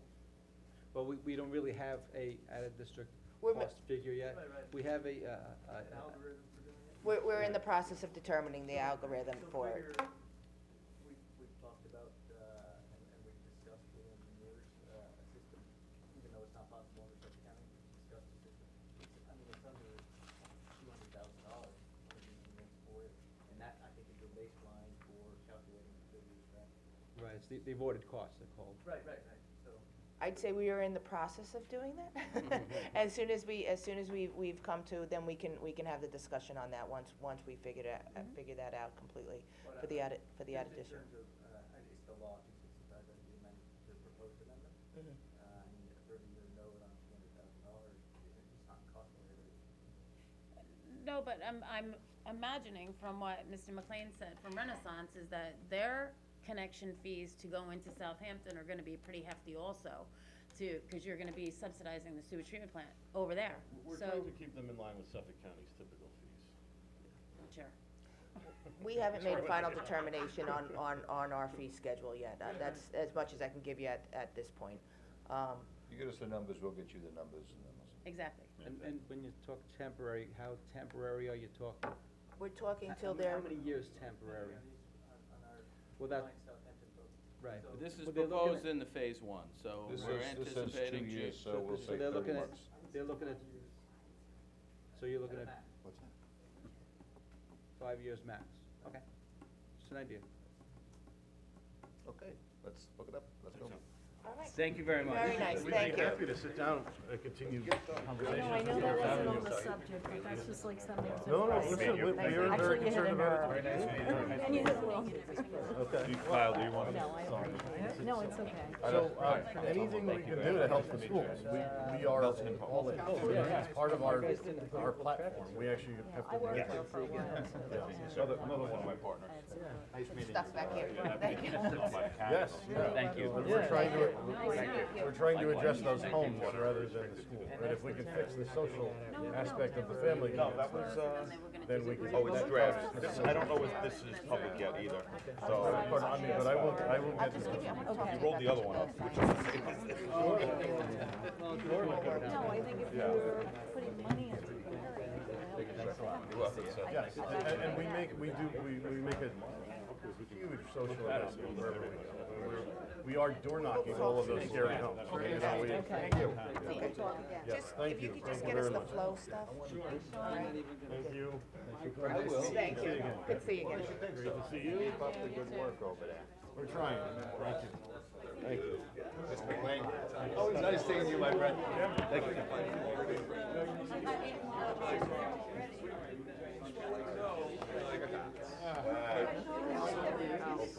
My mother would be so proud. You got a lot going on. Oh, yeah. Nice, that's great. Yeah, yeah, it looks good, right? Yeah, it really does. Yeah, yeah, very excited about everything, so. Great, great stuff. Maybe a little too high, maybe nice down a little bit, one Yeah. story down, but I think it'd be nice. Sure, You know, absolutely. I think they can make their numbers work with maybe. Yeah, and we'll look to see, you know, with the other medical building, what the county approvals are on that, if there's any chance that they would be coming to you. I think this will grandfather, we'll nail that down. Okay, yeah. And then we'll take a look at any potential other sites, you know. Right, because that's what I'm that- just, you know, just so we don't have that Families. cavern coming through. 'cause that would be- Families out The there. canyon, yeah, exactly, yeah, that's really Okay. what I don't Right, want, right, exactly. so. Like Wall Street. Yeah, exactly, Yeah, yeah. I hear Okay, you. he looks happy. All right, thank you.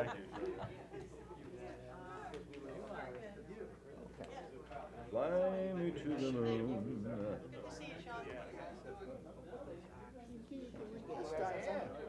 I missed you. Look for Flag Day, Flag Day here, we got red shoes on. Red, white, and white. Nice. Julie said I should have wore, yeah, no, you're right.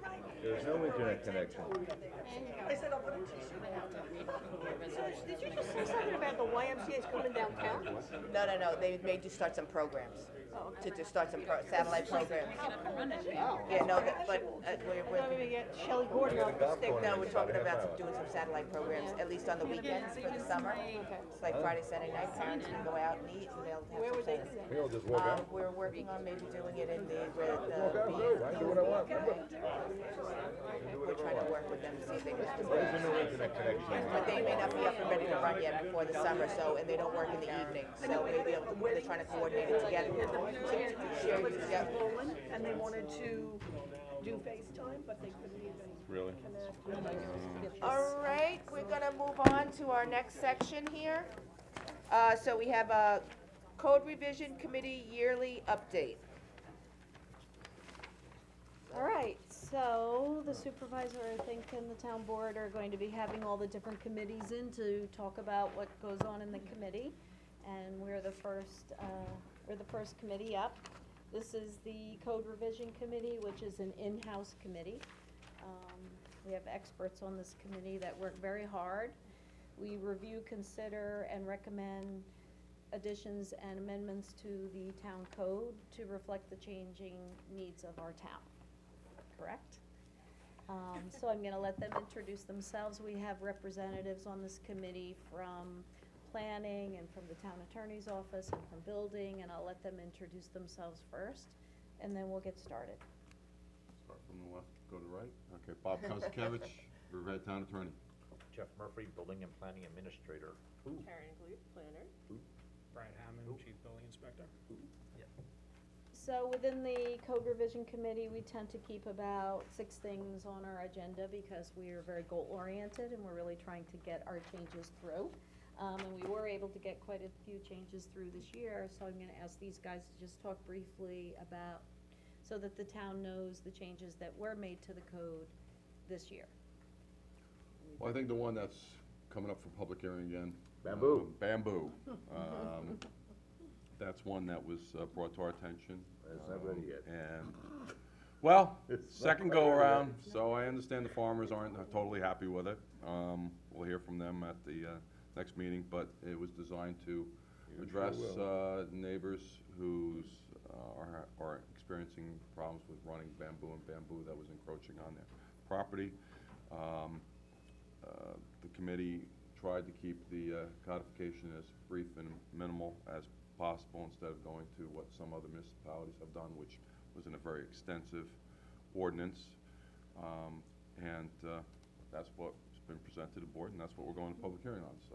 And I have to say, the whole committee put a lot of work into this. Everybody up here put a lot of work into it, and we also spoke with Cooperative Extension, and they were able to offer a lot of suggestions since this is their level of expertise. And as Bob said, we tended to keep it simpler, as not to be too complicated with it. But most municipalities have this in their code.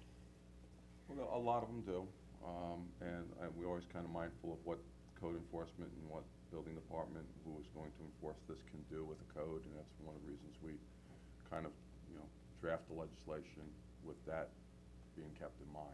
Well, we had a balance with it between because we have such an agricultural community and we have growers that grow bamboo, and yet we also had to talk about, residents and it being a problem. Correct.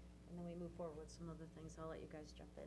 Some of it, we spend time whittling it down because codes can become very verbose where you need an attorney to look at it, but we come at it from Bob's legal expertise and the planning folks, and then myself, who might be actually writing the ticket.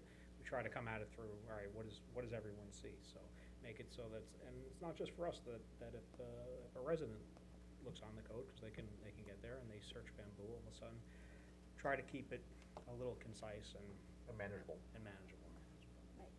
So I have sent over probably about 6 items on our code revision.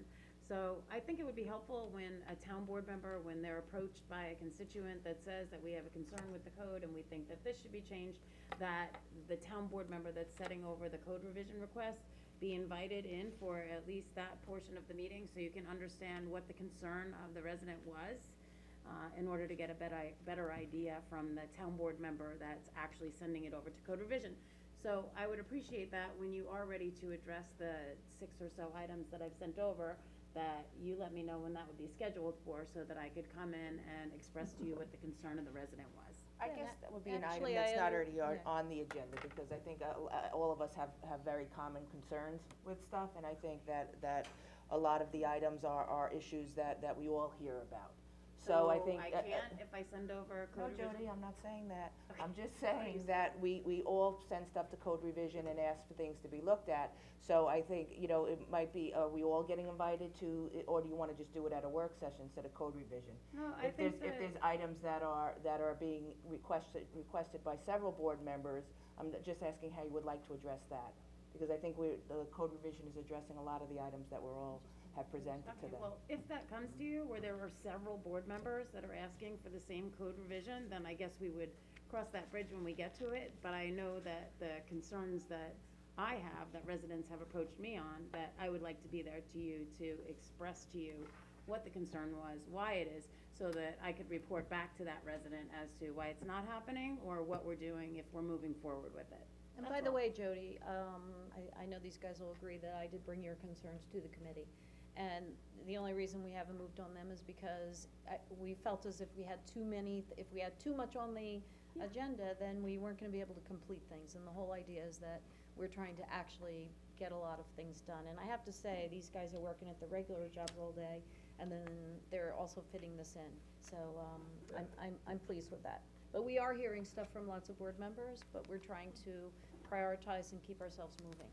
So we did complete some other stuff. Jeff, you worked on a couple of Yep. things you wanna? One is the site plan application fees, that if you commence the work prior to the submission of a site plan application, the application fee will be double. That's been adopted. The downtown parking law has been amended to require that all apartments be required to provide their on-site parking that meets the parking code. The third one is the solar farm code amendment has been adopted.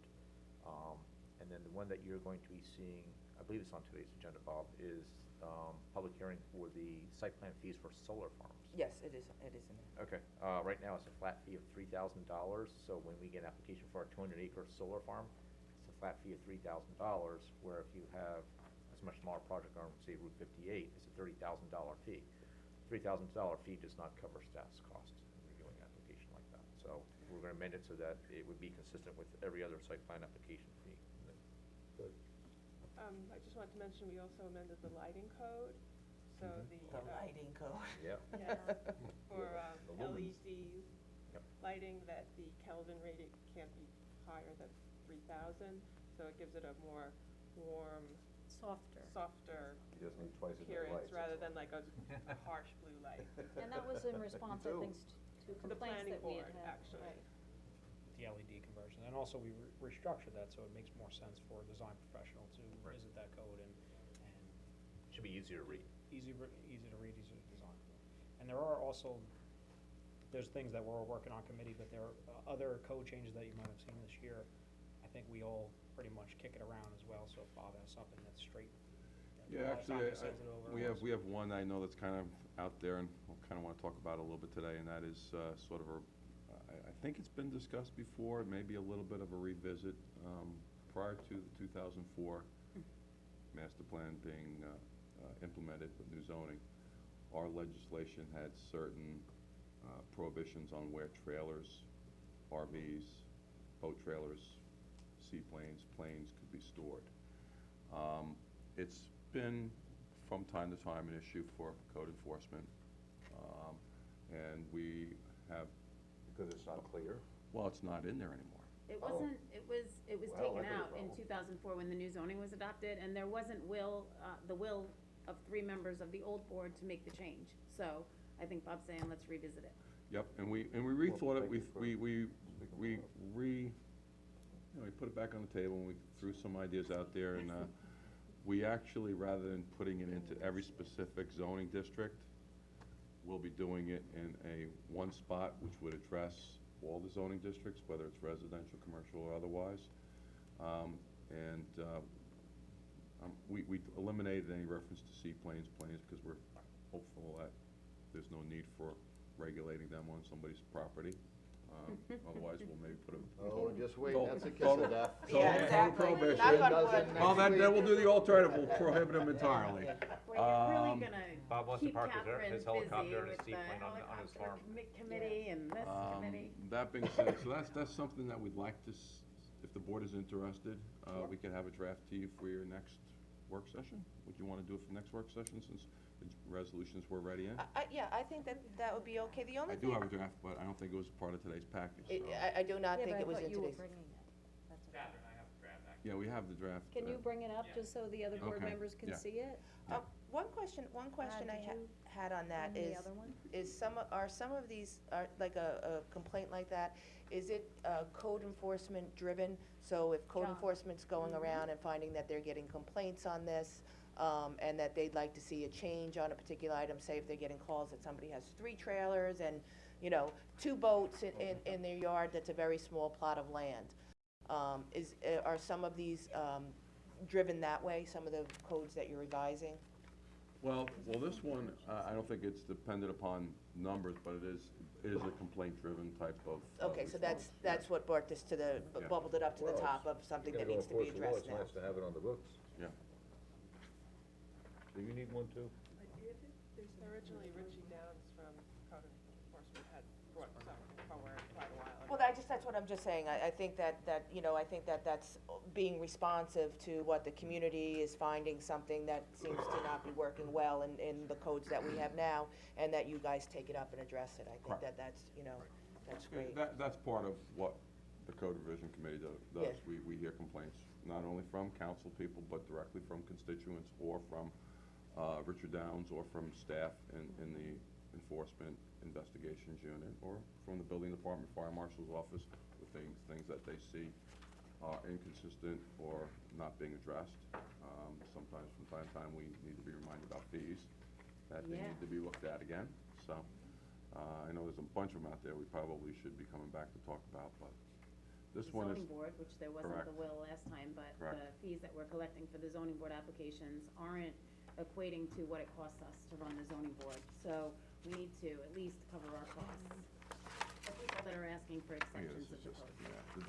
Another one that I felt was pretty important was the no parking on your front lawn, like park in your driveway or make your driveway bigger if it's not big enough to accommodate the number of cars that you have, but I don't like to drive around town and see cars parked all over people's front lawns. So I think for a quality of life issue and from a neighbor's perspective, you don't wanna come home and see 6 or 8 cars parked on somebody's front lawn. So I think that that's an important one that I had sent over quite some time ago, and I'm hoping that you'll consider that sooner than later, because it'll also help out during the snowstorms. Maybe they can be permitted to be on the front lawn during a snow emergency, but not just every day. No, I agree. We talk about this a lot. I'm always bringing it up every time I drive by a house with a whole bunch of Great. things parked out in the front, because it's a town pride thing. Yeah. More than, and we do get a lot of complaints about that. We're working on What's the another, we are working on another thing right now. It started because, we have a problem downtown with some of our stores that are empty and that are not being maintained well. I'm told that there's a lot of problems within some of those, buildings and other places in the town. A lot of towns have something called a blighted property tax surcharge. So that's something that we've been looking at. We've been looking at what all the other towns have, and we're working on it. Brad, I think, ran to get copies of it. We're gonna talk about that a little bit this morning and see if, the rest of the board is interested. Yeah, Bob, I'm you gonna- wanna jump in and Yeah, chat I'm gonna about jump, it? what this particular piece of legislation is that, will be added to, I wanna say 217, which is our property maintenance, code, would add an additional part. The municipality that I'm familiar with is the one that, Brad had put me onto, which was Huntington, and I did have a conversation with staff person there, about how she perceived the program to be working and what their familiarity, they're about 4 years into it right now. And she found that it was extremely helpful. On a disappointment side, she was very disappointed with the way lenders and banks were handling properties that they had earmarked as blighted. The overall concept is you establish a score of 100 for a parcel, and then you have a whole litany of criteria: vermin, broken windows, litter, and they all get assessed points. And when you reach that 100-point mark, you become a blighted property, and you become earmarked by the town to be treated accordingly. So it's that's one of the things that we're missing now. There's not accumulation of each one of them. This would allow the smaller things to accumulate to the 100 points, so that they Correct. could be addressed as opposed to. Correct. For Okay. instance, vacant property in and of itself was 50 points. So as the person pointed out to me, under their codification scheme, it was pretty easy to get to the 100-point place. Right. From the standpoint of their overall concept where she is now, I think she indicated they have something like 70 or 80 active files. About a third of those, the owners do come in and sign compliance agreements in order to address it, and that they've been successful in having that. And there's a benefit of the code. It gives the, it reduces certain costs to the homeowner, the property owner, as far as things that they need to file. If they're not willing to come in, the town will hold a public hearing. They'll then assess additional costs against the property. It'll be taxed more. And one thing that I thought was very interesting was the tall grass scenario.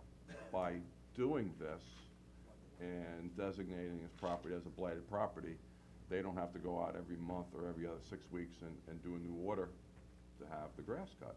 It's across the board. It's just contracted out. So what happens is, if there's a particular piece of property and periodically it needs to be maintained, they do it without having to come back and do a public hearing. And then they put and it a on the posting. tax bill? Correct. So the same goes for, what if there's a broken window or a? By the way, we have a copy of it. Of the I thought you Huntington? guys should be able to visually look Thank at this. you. Always thinking. It's the point, they have to get to the 100 points, and once the 100 points kicks in, and they become, then there's a public hearing at the 100 points? The property gets posted. If the property owner fails to respond, then they have the public hearing, or the resolution. I think it's a resolution. Like my golf game, 100 is not a good score. Right. For 9 or 18? Oh, we won't go there. And I think it's a great way of holding people accountable. Especially, I'm very concerned about I've been told some of the buildings downtown have animals in them, and, and we've seen the windows boarded up, and it's not a good reflection on our town. You're right. Care about the town. Brad, you did a lot of work on it. Did you want to chime in, or you feel like Bob This covered? is really good. I really like this. Yeah, I worked on it 4 years ago more, and then, didn't really, it's a little bit reaching, so I didn't want to go too far into the points. It was just, other towns have done it now 5 years plus. is this something you wanna go? I've heard people voice concerns over, properties that are just vacant for forever, and it's like when, so many, Riverhead's made so many strides turning the corner, getting occupancy, rebuilding buildings, and then some buildings we just can't get them to move. Well, maybe this is a mechanism to either get them to move or take some money, and so then you can use that money to help others with their Right. project. It's certainly more of an aggressive approach. We wanted to see if it was, I like it a lot. I think we need something like this in Riverhead, and we're wondering if other board members would be interested. If so, we're gonna continue to move forward with this. Absolutely. Yes. All right, good. Yeah. Great, I'm excellent. into it. I think for me, it's more compliance and get them to pride in their property more than a Right. money grab for me, but. Yeah. If But we it- have to slap them in the wallet to get them to clean their property, that's what we gotta do. But I think that's the piece of the puzzle that we're missing right now, because we've been going out and we've been trying to figure out this whole piece of the puzzle where, by assigning these points, you can affect change, right? Where right now, there's Right, one nothing letter to so one man large take with care of a lot of particularly wrong with the problem that we're kind of hamstringed into what we can do and how we can enforce it. So this will give us the ability to do that, so I think it's fantastic, so nice job. And it's very specific. It's very Well, specific It- as to. It's, by identifying each of the problems and assessing points, leaves subjectivity aside. Right. So I mean, that's one of the things that I liked about it, and speaking with, the individual from Huntington, again, whose name is lost at me Jill for the Russo. moment, Jill, yeah. She told me that their assessment of points, which is what this draft legislation mimics, was working for them. So, because that was one of the specific questions, I said, would you, rethink how the points are assigned? She said no. So she Yeah. was comfortable with the way We they have doing a it. spreadsheet mocked up that, much like the rental inspections now, the code enforcement officer, they have 2 sheets to go. They go check down what qualifies and then tally up the points at the end and then go from there. And if anybody on the board wants to see that, I have a copy that we've started working on. And like Bob said, we had the benefit of other towns having done this for a couple of years, and then these guys put a phone call in and said, was this working for you? So my other question, do you see this being for code enforcement coming through your office or coming through, building and planning? How do you see this being managed to be effective? It's gonna come from the code committee from all of us. No, the enforcement of this. Oh. To be honest, I didn't think that far ahead, I'm gonna be very Okay, honest. that's fine. When speaking with them, I know that the town attorney's office has been assigned in Huntington the actual ministerial end of it. So after code enforcement goes out and identifies it, they have a particular staff person that's one of her duties. And if, that's Jill again. So Jill does all the administrative work. The deputy town attorney who's been assigned to do the legal end is the one who, drafts, I guess, the public notices and sits in on the meetings and follows up to ensure that the agreements, where they do get into compliance agreements, are properly drafted and signed. Okay. But the way they've done it, and I didn't get into who actually goes out and enforce it, I didn't ask that question, because I'm not sure what their staff It's is there, code but. enforcement. I mean, they have 20-plus code enforcement officers, so it's, Yeah. Yeah, let's There's a do lot it. you can Let's accomplish. make it But she did state a lot of it was complaint driven. Make A it lot work of it, first. as well there, and notwithstanding the fact that they have 20-plus, was still complaint driven. Complaint-driven, And okay. and it was primarily residential properties, And as there's- opposed to commercial properties. and there's points attributed for violations from a building official or for the fire marshal, so it's. To what level it rises Right, I is think also, it Code takes into account. enforcement, town attorney, but not to, it doesn't happen in a vacuum, like town, I imagine this is a problem property, does this qualify as why? Well, let's look at our records, we have violation, non-compliance tickets, we have a record of it, we do the test, if it meets the lighted, criteria, I'm sure there's other building violations, so, I take it as, it's gonna be, we'll all be involved, but the way it's currently drafted, it's a code enforcement, Okay. And document. I like Brad's point that you take the money and then you use it towards fixing something in the town. And if you notice, we did, the town did add a sign code enforcement person, short-term, and just visually driving around the town, I'm seeing a huge difference. I'm noticing the difference driving down Route 58. I'm noticing the difference driving around town. I'm thinking that the town looks cleaner, and I realized that a lot of signs were taken down. I can't remember the number, but there was a huge It number. was close to 300. After 13 six-hour days, we had 182 signs removed and many warnings and violations and more to come and some tickets written. So every day, we have about 2 weeks left of it, but I drove from Jamesport to the west end of 58 yesterday. I only noticed 4 properties where I saw illegal signs, so whereas, 6 months And ago. they stick out like a sore thumb now, Yeah, right? It was a lot easier to pick out when Yeah. Tony did an You got the excellent right job. man on the right Yeah. job. Yes. Well, and he's very fair-minded. He goes right down the line. So, back to this. Did we? Is there a Uh, threshold where they get to a certain point value that you impose the $2,500 registration fee or the $5,000 registration fee? And once that point threshold has been established, is this fine imposed right away? Are they given a warning? What if they fix a certain number of things to get below the threshold? Like, I don't see, My understanding is that the fine gets placed on the tax bill. so that's an annual. So that actually will end up on their taxes, similar to what we do when we board or clean up a piece of property. To get that extra charge removed, the town has to enter a restoration agreement with the Right. property owner, so it's. Okay, so they don't once just remove it they- after. So, I see a lot of point values, like 50 for this, 50 for Right. this, so, okay, so it says an improved or vacant property which meets or exceeds a point value of 100 points as set forth within this article. Right. So, upon you doing an evaluation and determining that this property is blighted, then does that $2,500 or $5,000 assessment automatically go on the tax bill? Or do you send them a warning Well, notice? they're gonna be posted. I'm It's gonna get, asking Bob. it's gonna get posted, there's gonna be a warning, and then there's going to be the follow-up process where they'll have an It's opportunity. 217-112 is what I was Similar- trying to tell you, with the Yeah, enforcement and. It's similar to what we do with what's used to be chapter 54s, so it's a similar process. So But the code once- enforcement shall prepare and send out Once it's established, and once it's designated blighted, it'll get, unless they address it and satisfactorily come in before it gets placed on the tax bill, it will be added to the tax bill. So how long do they have to address it? Is that in here? Well, that's gonna be a question of how quickly we can turn it around, because I know that when speaking to Huntington, they initially were looking at anywhere between a 45 to a 60-day cycle before they went from step one, finding something that was blighted or brought to them by a complaint, notifying the property owner, giving them an opportunity to be heard in front of the town board, and then putting it on the tax bill. They say they got it down to about 30 days now. I think Okay. we have 30 days in the notice contents, we do the 30 days.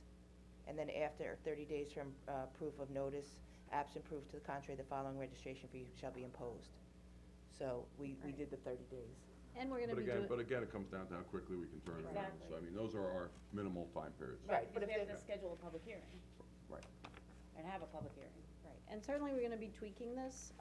I liked it right away, I liked the idea right away, because I've been saying, what can we do about, these people that are not taking care of their buildings? But especially now that we know that we have the rest of the board on board, we're gonna work on this and tweak it and get it going. If you have anything in particular you see that you have concerns about, by all means, bring them to our attention. We'll make note of them and hopefully incorporate them before we go to public hearing. I'm just curious, for D here, for the registration fee for the 5,000 shall be added to the tax bill. It says, after 30 days from the notice of absence, proof to the contrary, the following registration fees will be imposed. So do they come to, does it just get imposed, or how? My understanding is that they will be notified, and then there will be the process before the town board, and then it gets imposed. It's So not. they have an opportunity They- from the they- violation to correct the values of the points. That's system. right, that's right.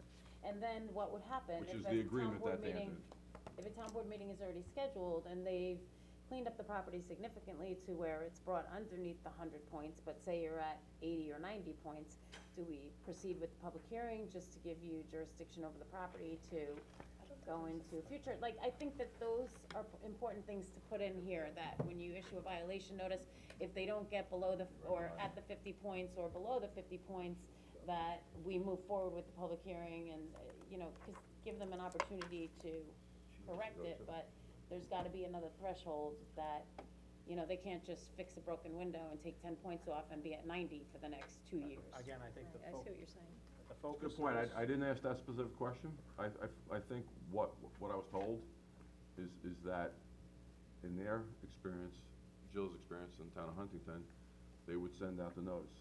They would either receive no notice, no indication that the property owner was going to do anything, or alternatively, an inquiry that I'd like to take care of this.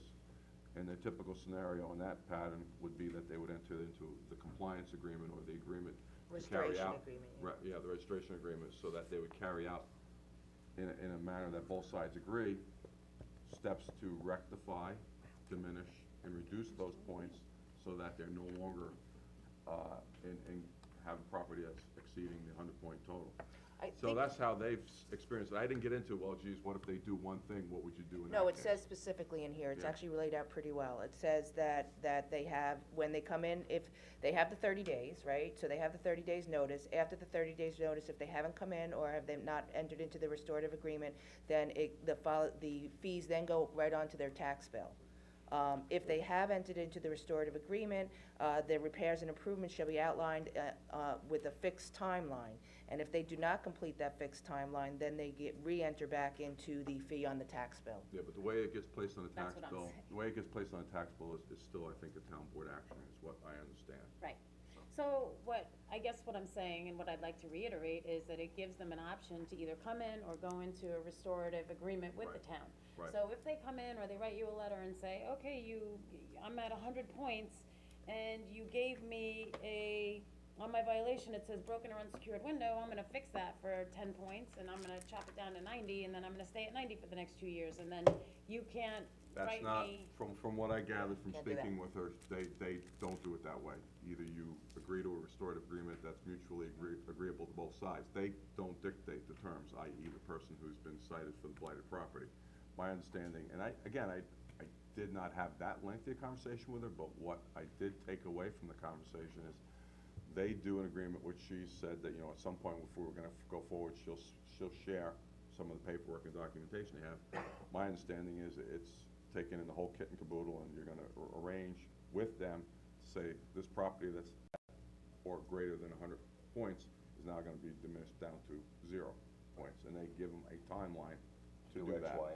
Because it says, any property owner who does not complete the repairs and/or improvements outlined in the restoration agreement within the established time will be subject to the action described as in 21712, which is onto the tax bill. So whatever the full agreement is to go from 100 to 0, if they don't complete all of that, then they kick back in to the, as if they did nothing. Okay, but it also says that upon violation, they can either come in and address it, or they can sign the restorative agreement. Right. So either strike that they can come in and discuss it and just go right into the mandate of a restorative agreement, or, you know what I'm saying? Cause with that language in there, where they can come in and say, well, I'm gonna fix this, it's not a restorative agreement, but they're just gonna try and get down to below the 100 points. So that we can't charge the 2,500, and then, cause if we do, then we'll be faced possibly with an Article 78, so I just want that to be. Which line are you talking about? The one that Bob just read, I know which one. wherever he found that. It's I Yeah, we're I don't think I definitely read have it. to look I at think I was it. just I took the Yeah, that's why Thank you, that's all I'm asking. I took the But I'm restoration just agreement. asking which line it is, that's all. Brad, did you wanna add anything? Brad actually did a lot of work on it. No, I took the restoration agreement to mean it's been deemed blighted. Like, Right. we've hit the 100 points, we've deemed it blighted, you're blighted, it goes on your tax bill. Right. Then you enter restorative agreement. Right. If we give you notice and there's violation, they can abate all those violations before we deem it blighted, then that's the option. Right. You don't have to I don't think you have to That's what I'm enter saying. a restorative You agreement. go ahead and fix it, you don't have to go into the agreement. And that Exactly, doesn't but mean then it could fixing- still be a vacant building for 50 points for the next 2 years, but Well, you'd have they've. to abate violations. I mean, fixing one broken window doesn't fix Get the you out of it. other violations. It's not like we're gonna turn, oh, good, you're under 100 point. The 100 point thing is really just a threshold to meet, it meets that criteria for even starting this. I'm just saying, I would like it to be just Yeah, look sure. at it, and We I'm didn't not spend a being lot of time on argumentative, it. I'm just Right. saying, just, Because As I you have- said, like that to you have be 600 We'll clear. definitely be looking at it more got it closely started, now we're that gonna keep working on everybody's it, in and agreement on it. You sent us thrilled 6 that other the things rest of we've the had board to was get interested. to. We didn't wanna spend So let's- hours on I this in think case we can were move wrong. on. Thanks, Brad. Thank you, guys. All right, thank you. think this is excellent, great job. Yes, yes. Very excited that Very everybody good. likes it. We're gonna get this town cleaned You up. guys were great, thank you, have a great day. You too. Thank you, everybody. Just do what I do, when I give you Staying. something to do, just, Do you want Brad Dawn just throws here? it out and said, we ain't doing it. That's it. And Anne Marie? Yes. My goodness. You were invited to the last code division meeting. Brad, can you I heard you poo-pooed it, and I told the guy to come We to had you you. on the agenda. Is that? We had you on there. Gotta move it again. Three of us have to leave. Got poo-pooed. So 1:30, I'll pick it up again. Well, we can go, I can go ahead and get started. Yep. All right, what else we got? Okay, you wanna say? Hey, Bob? Yep, so, Can you get Anne Marie to come in? here, Okay, great. all right, so next we'll move on to our Downtown Revitalization Committee update and form-based zoning. All right, so the supervisor and the town board wanted a downtown committee put together. So we started, we had our first meeting on May 24th, and it went, I thought it went very well. I didn't realize you were the chair. Well, I'm the liaison. Oh, okay. We don't have a chair right now, so. What we did was we brought together a talented group of individuals, and each of them bring different expertises to the group. It's a very varied group. You know, people who've lived here a long time, people who've lived here a few years, people with experience in planning, some with marketing, all different experiences that were specified by the resolution. And one thing that pulled them all together, I think it's a high-energy group. At the first meeting, we started off by discussing what they wanted to see in their town, what was the vibe that they wanted the town to have. And what was kinda cool was, we had people fill out something as the meeting was beginning, so everyone did it individually, and yet common themes came through. Common themes came through that, I'll have Jefferson jump in with me too. Yep. People talked about wanting to improve our image. People talked about wanting the downtown to have an art, music vibe to it, that they wanted to be family-friendly, that they wanted to build upon the historic character of the downtown area, that they wanted to work on bringing more business back downtown. Of course, there are a lot of issues that we have to address. You know, we're not going to say there aren't concerns downtown, such as there's issues of parking to be addressed, issues of empty stores, which we just talked about in the last session.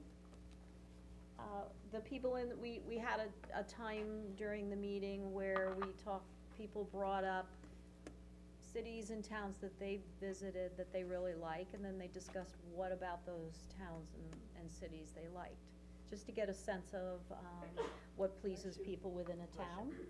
And at one point, Jefferson came up. I had Jeff talk about form-based zoning, which we're moving forward with form-based zoning. I'll have Jeff talk about that a little bit. And then we defined the area of downtown that we plan to work on. We brought the area from over on Main Street, and we did come over and encompass Railroad Avenue, just because that's an area that really needs a lot of attention. And then we also brought our area down to West Main, because it's so beautiful down there by the river, and also because that's the first thing that you see when you come into Riverhead. And as I've said in the past, your downtown and your Main Street is really how people judge your town. You know, it's the heart of your town. And, you know, when you're on a trip and you drive down to Main Street, that's where you judge the town. Jeff, do you wanna talk a minute about the form-based zoning? Yeah, just a couple of other things beforehand. One of the things we tried to get consensus on from the committee in terms of what they wanted to see in the downtown's plural. I'm gonna talk about that in a second. One is that they consider it to be a river theme. Two, they wanted connectivity of the downtown with the satellite downtowns, because we have our downtown mapping area with a downtown core with DC1. Then you have the West Main Street area over where the WSSR area over by Farm Country Kitchen, which is not really the downtown, but it's a wing to it. Yeah. And supports Yeah. it. One thing they did not want to see in terms of an identity for the downtown, they do not want to see hipsters coming into the downtown. I don't remember hearing that. That might have been your own. No, I got a big X through it. Well, what's a hipster? Well, I'm gonna let Greg Bergman, talk about that. Hey, you're not wearing plaid. I'm not wearing, yeah. They wanna I see like it, hipsters. they wanna see it more family oriented, going along with that. They wanna see the, enhancement to our reputation. Wanted to build what's right. They consider that to be the bones and structure. Pride in the community was very important to them, and they don't wanna be seen as a stepchild to other, downtowns. So those are Well, kind of- obviously, Riverhead has a lot of wonderful things that I think we can build upon. I don't know that Right. we totally need to reinvent ourselves. Right. We take our strengths and our great things and then add to that, enhance it, and build upon it. And that ties into the as Jeff form-based. brought up, there was a common theme that came up right away. People, there's something to be said for marketing and branding ourselves and getting our town out there, and I think that will really happen within this committee too. We actually have someone on the committee who's in marketing and graphics. A lot of it's happening already, and has been happening probably for the better part of 3 or 4 or 5 years. But I know that Brian DeLuca with the East End Getaways, and a lot with the Chamber, and a lot with the River Flight, that whole thing, all of that adds to it as well, and there is, you get some of these high-end magazines, and sure, shoot, there it is, there's Riverhead, there's the riverfront of Riverhead being advertised for transit boating, and it's amazing. I think there's just a common element that we keep hearing every time we talk about any of this, river. So I think, Whether it's Riverhead. Riverhead looks beautiful in magazines. Riverside, I love it. the downtown, it's all river theme, we're on a river. well, I think that goes back to the form-based zoning. So we have zoning in place that we know was put in place, almost 14 years ago. The downtown has started to, like you're saying, Jim, has started to build out and has started to become revitalized. But how do we continue that trend leading forward into seeing something that we want downtown to become? And how do we envision that happening? People. Well, I think and people, even that with form-based zoning, part of the form-based zoning, and a big part of the form-based zoning is how to direct traffic flow and people and create public spaces and all of that, and incorporate that all into this environment that you want to see develop as you build out, because if you just do it piecemeal here, sometimes you lose that aspect of public space and community. Yep. So with that, I think we had talked about the form-based zoning before. Because we have it at EPCAL. Yep, I would like to see if the board would like to see that. I know Dawn, you have been working on it, I know Anne Marie that you have been working on it, and Jeff, you have been working on it. If we can charge you guys with coming up with a form-based zoning that we can start reviewing for downtown. I know one of the area of concerns is the 5 stories along the riverfront. And so that is of concern. But how do we address that and be able to do the build-out that we need to do for downtown? So I think that if you guys if everybody's okay, if we could ask you to start drafting up something that we could look at, and then it's going to be an ongoing conversation to be able to do this, I think, and to incorporate what we have as far as the parking. I know we are waiting for the parking plan to come through, but the board has certainly put forth that we believe that we would like to see developers have parking or be able to accommodate the parking for anything that they're building out, so. One of the things that was done in connection with the Bow study was the creative placemaking study. Yep. And that's what I'm hearing you saying, without exactly saying those words. So creative placemaking is just about making a new place and making it something that's memorable and interesting and someplace you want to visit. So some of the things that are recommended in here are tying in with what you're suggesting, keeping corridors, looking a certain way, mass of buildings, Connections of corridors. Leading to public spaces. Event space, correct, all of those things, and this study is a really nice springboard for what we're discussing now, which is basically taking the next step. And I think Amory's got some really good information on, the actual Dawn text and I, of the zoning. for months, have been actually, anything we can get our hands on, we've been reviewing and digesting. We've been really trying to focus on form-based zoning that's been implemented along downtown waterfront areas in particular. Because they're just great tools for us, and, People wanna live next to the water. we're anxious, People wanna we're live ready next to to the go. water. And just so, I'm really, looking forward to see what you guys can come up and present with us. You know, as we said, we've sort of expanded, you know, past that DC one to encompass so that we can move for the future. Just a little bit, I have been speaking with the MTA because, you know, that's been an issue over there. I spoke to them yesterday, just so you guys know. They will be coming, they have started, they've moved a couple of the benches around. They will be putting cameras in there. Hopefully everything will be done by the fall. They are redoing the passenger waiting area there, so there'll be the clear plexiglass so people can see through. They're repainting over there. We're looking to work with some of the local farmers and the Farm Bureau to have a cleanup day over there, where we'll redo the plantings in the front. And we are currently still in talks with the Suffolk County bus and MTA about moving the bus station. I know last time it was to reroute it, which would have added about $20,000 to it. Now we're looking to not have it right in front of the station, but a little bit further west on the same road, so that there's no more additional fee to actually reroute the bus a little bit. Their MTA is also looking on their own to put out an RFP for the use of the station. So that would be nice also to try and start to elevate that area over there. So, just a little update on what's going on with that. We put out an RFP a few years back for the train station, right? Yeah, we were going to utilize it for PD and ambulance, and More recently.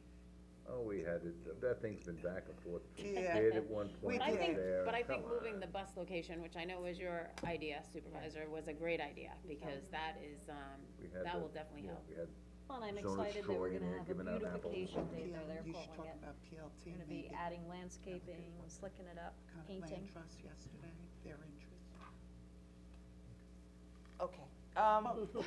So we met with Peconic Land Trust yesterday because they are looking to, they have some grant money available to preserve some land that's in it's in the watershed area. They've identified a bunch of places throughout Riverhead. They preserved, I think, 6 properties last year in the go-around in Brookhaven.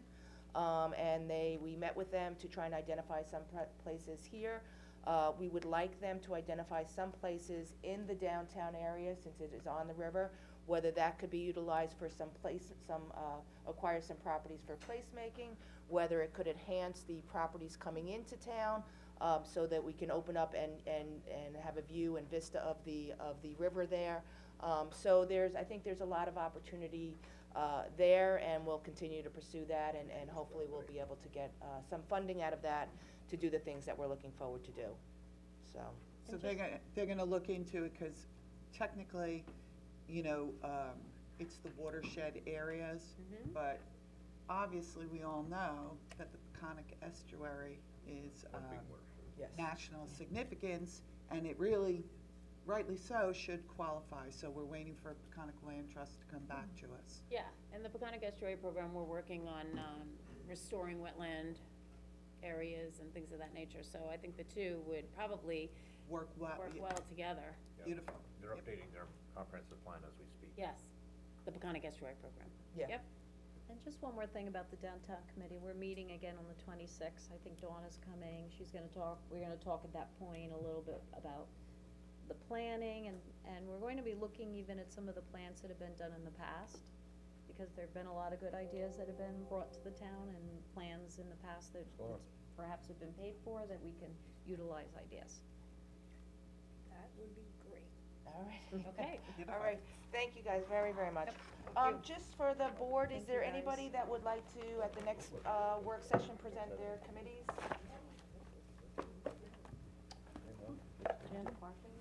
Yeah, I'm just, it's the 28th is our next meeting, I kinda wanted to wait That's fine.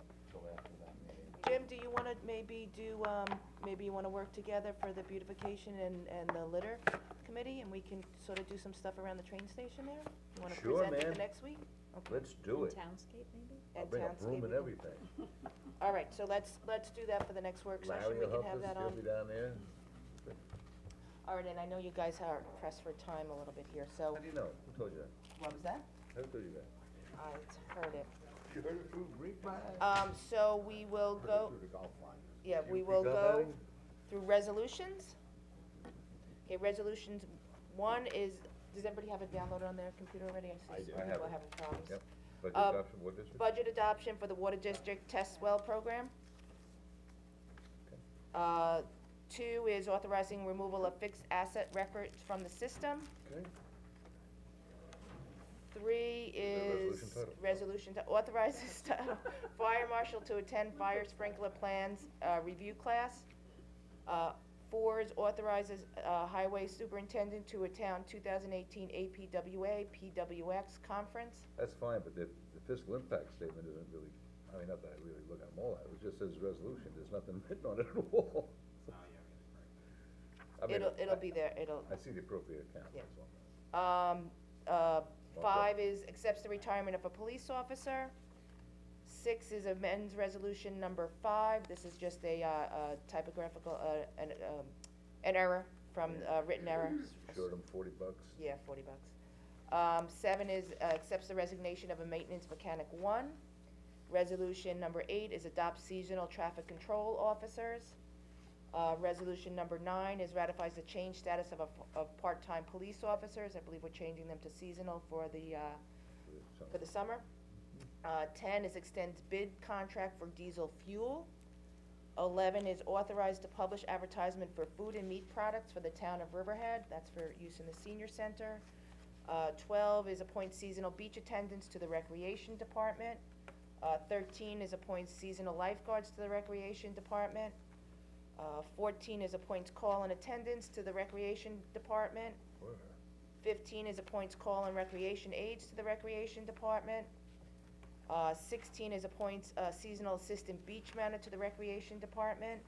And 17 is appoints a call and park attendant to the recreation department. 18 is awards bids for a snack vendor over at Stosky Park. 19 is awards bids for snack vendor at Wading River, Iron Pier, and South Jamesport. 20 is resolution to change the town board meeting time, and this is for the July 17th meeting to change from 2 p.m. till 6 p.m. And Laura, based on that, several of our public hearings, the times have to be changed. changed So on- we'll change, so as you see them, we'll, Okay. we'll Why are we those. changing that time? Just because we had 2 day meetings in July and we didn't have an evening meeting, so it was just to stick with the standard, but we went for 6 o'clock just to see if people like 6 o'clock, because I know people had said for next year maybe to change the meetings to 6 Because we instead had of 7. 2-day meetings in July? Yeah. Yeah. Both back, yeah, 2 The- o'clock meetings back The then. two o'clock Which meetings. we've been doing for a few years now. Did you know that? No, I didn't know that. So it was to change it back, You were and then the other one was to try a I 6 just o'clock meeting. Look at my calendar, don't See wanna go. how everybody likes the 6 o'clock meeting, and maybe at some point we could change till 6:30. I know there has been some interest in As long as you feed reducing us it dinner, it's from okay. 7. So the July 17th meeting, those obviously haven't been advertised yet, right? No. No, there's time enough to change everything. Okay. Yes.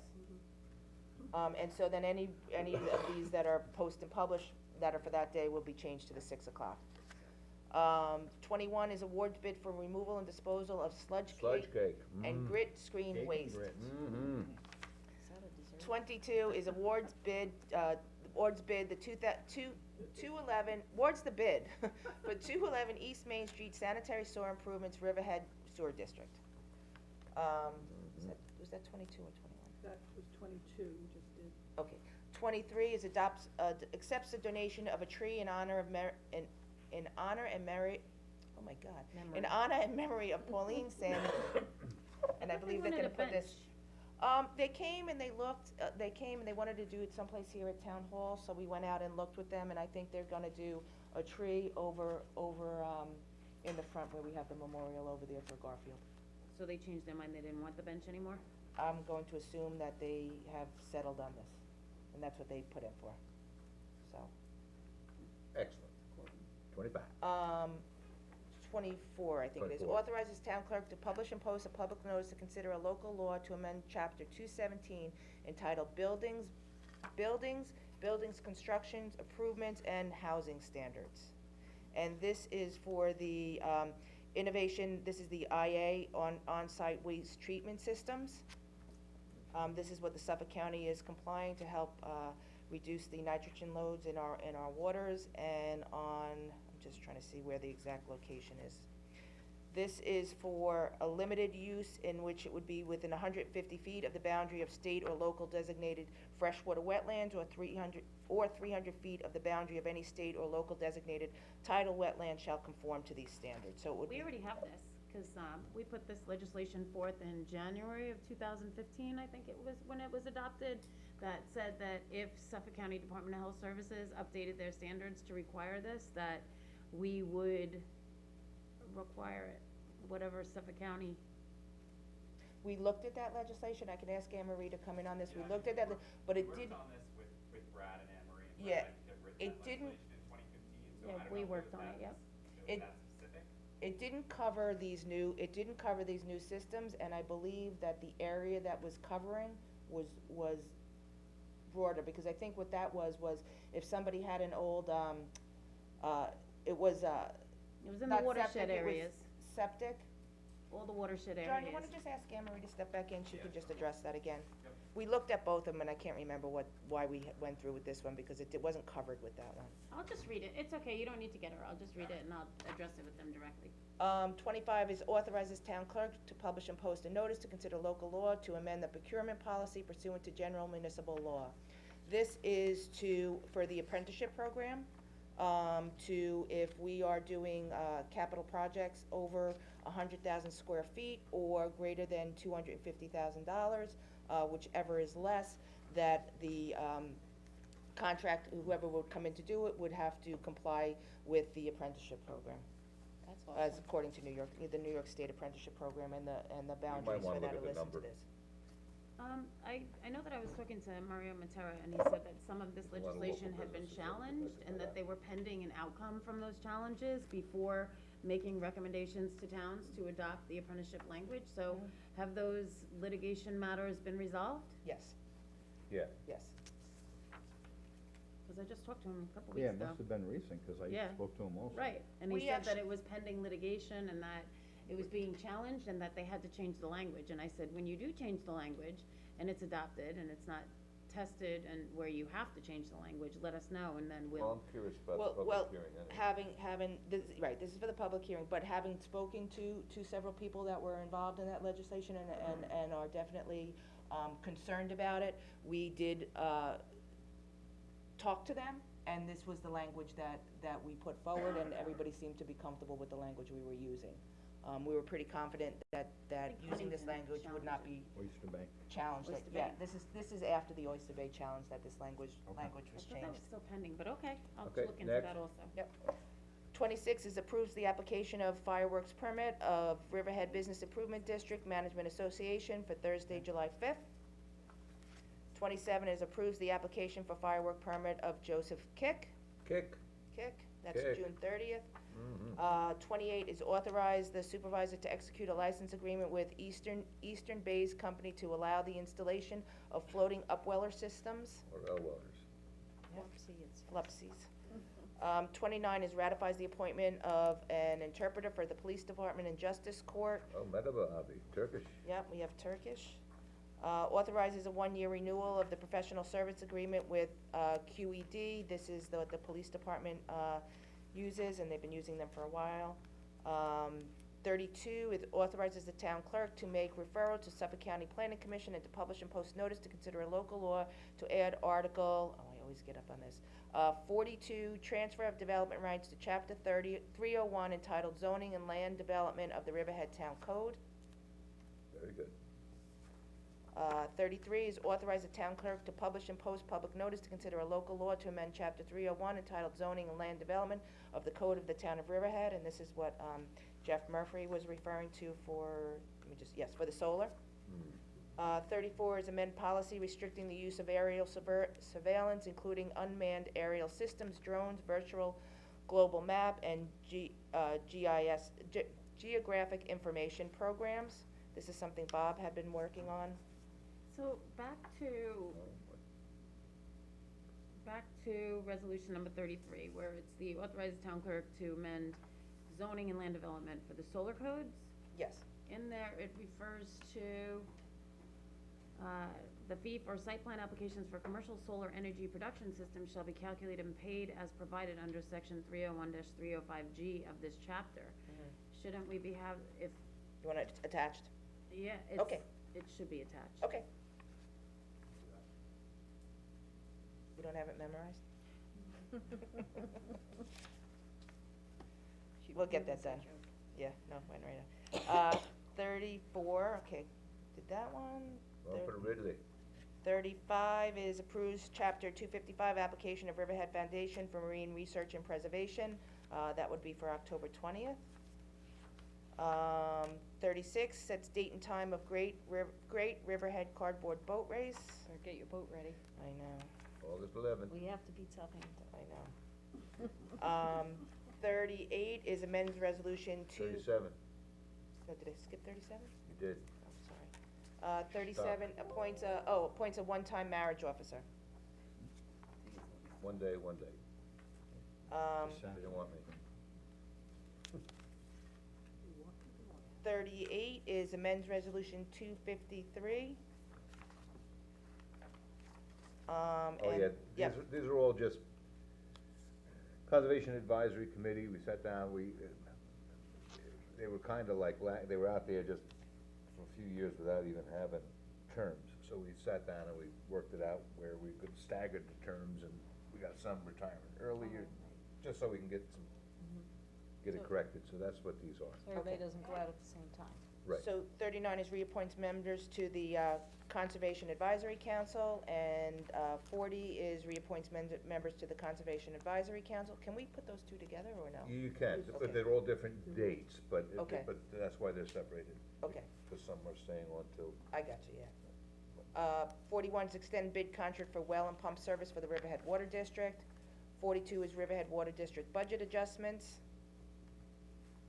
43 is authorizes town clerk to publish and post a notice for request for proposal for comprehensive energy management services. And this is for the, Yeah, but that company controls. this is for energy performance, and Good idea. conservation energy Well, performance. hopefully those people that came and spoke to us will be the ones that answer that. One more thing. Okay. We did just adopt a resolution for signage, the RFP for signage. It was, I guess, retroactively. That contract ends in June, so this is putting the bid out again. So, kind of overlapped. Our planning wasn't so great, but this is just post and publish for that again. Okay, so authorizes to publish advertisements for signage for the town of Riverhead, because the other one we did just, it ended in June. It extends in, yeah, it ends in June. Okay. So. All right. Very diligent there, John. And then can I have a first, a second to go into executive session, matters leading to the hiring of an employee and promotion of another, matters leading to the hiring of employee, contractual negotiations with Riverhead Superior Officers Association, and telecom data services contract provisions. So moved. Yes. All right. Second. We gotta wake Tim up.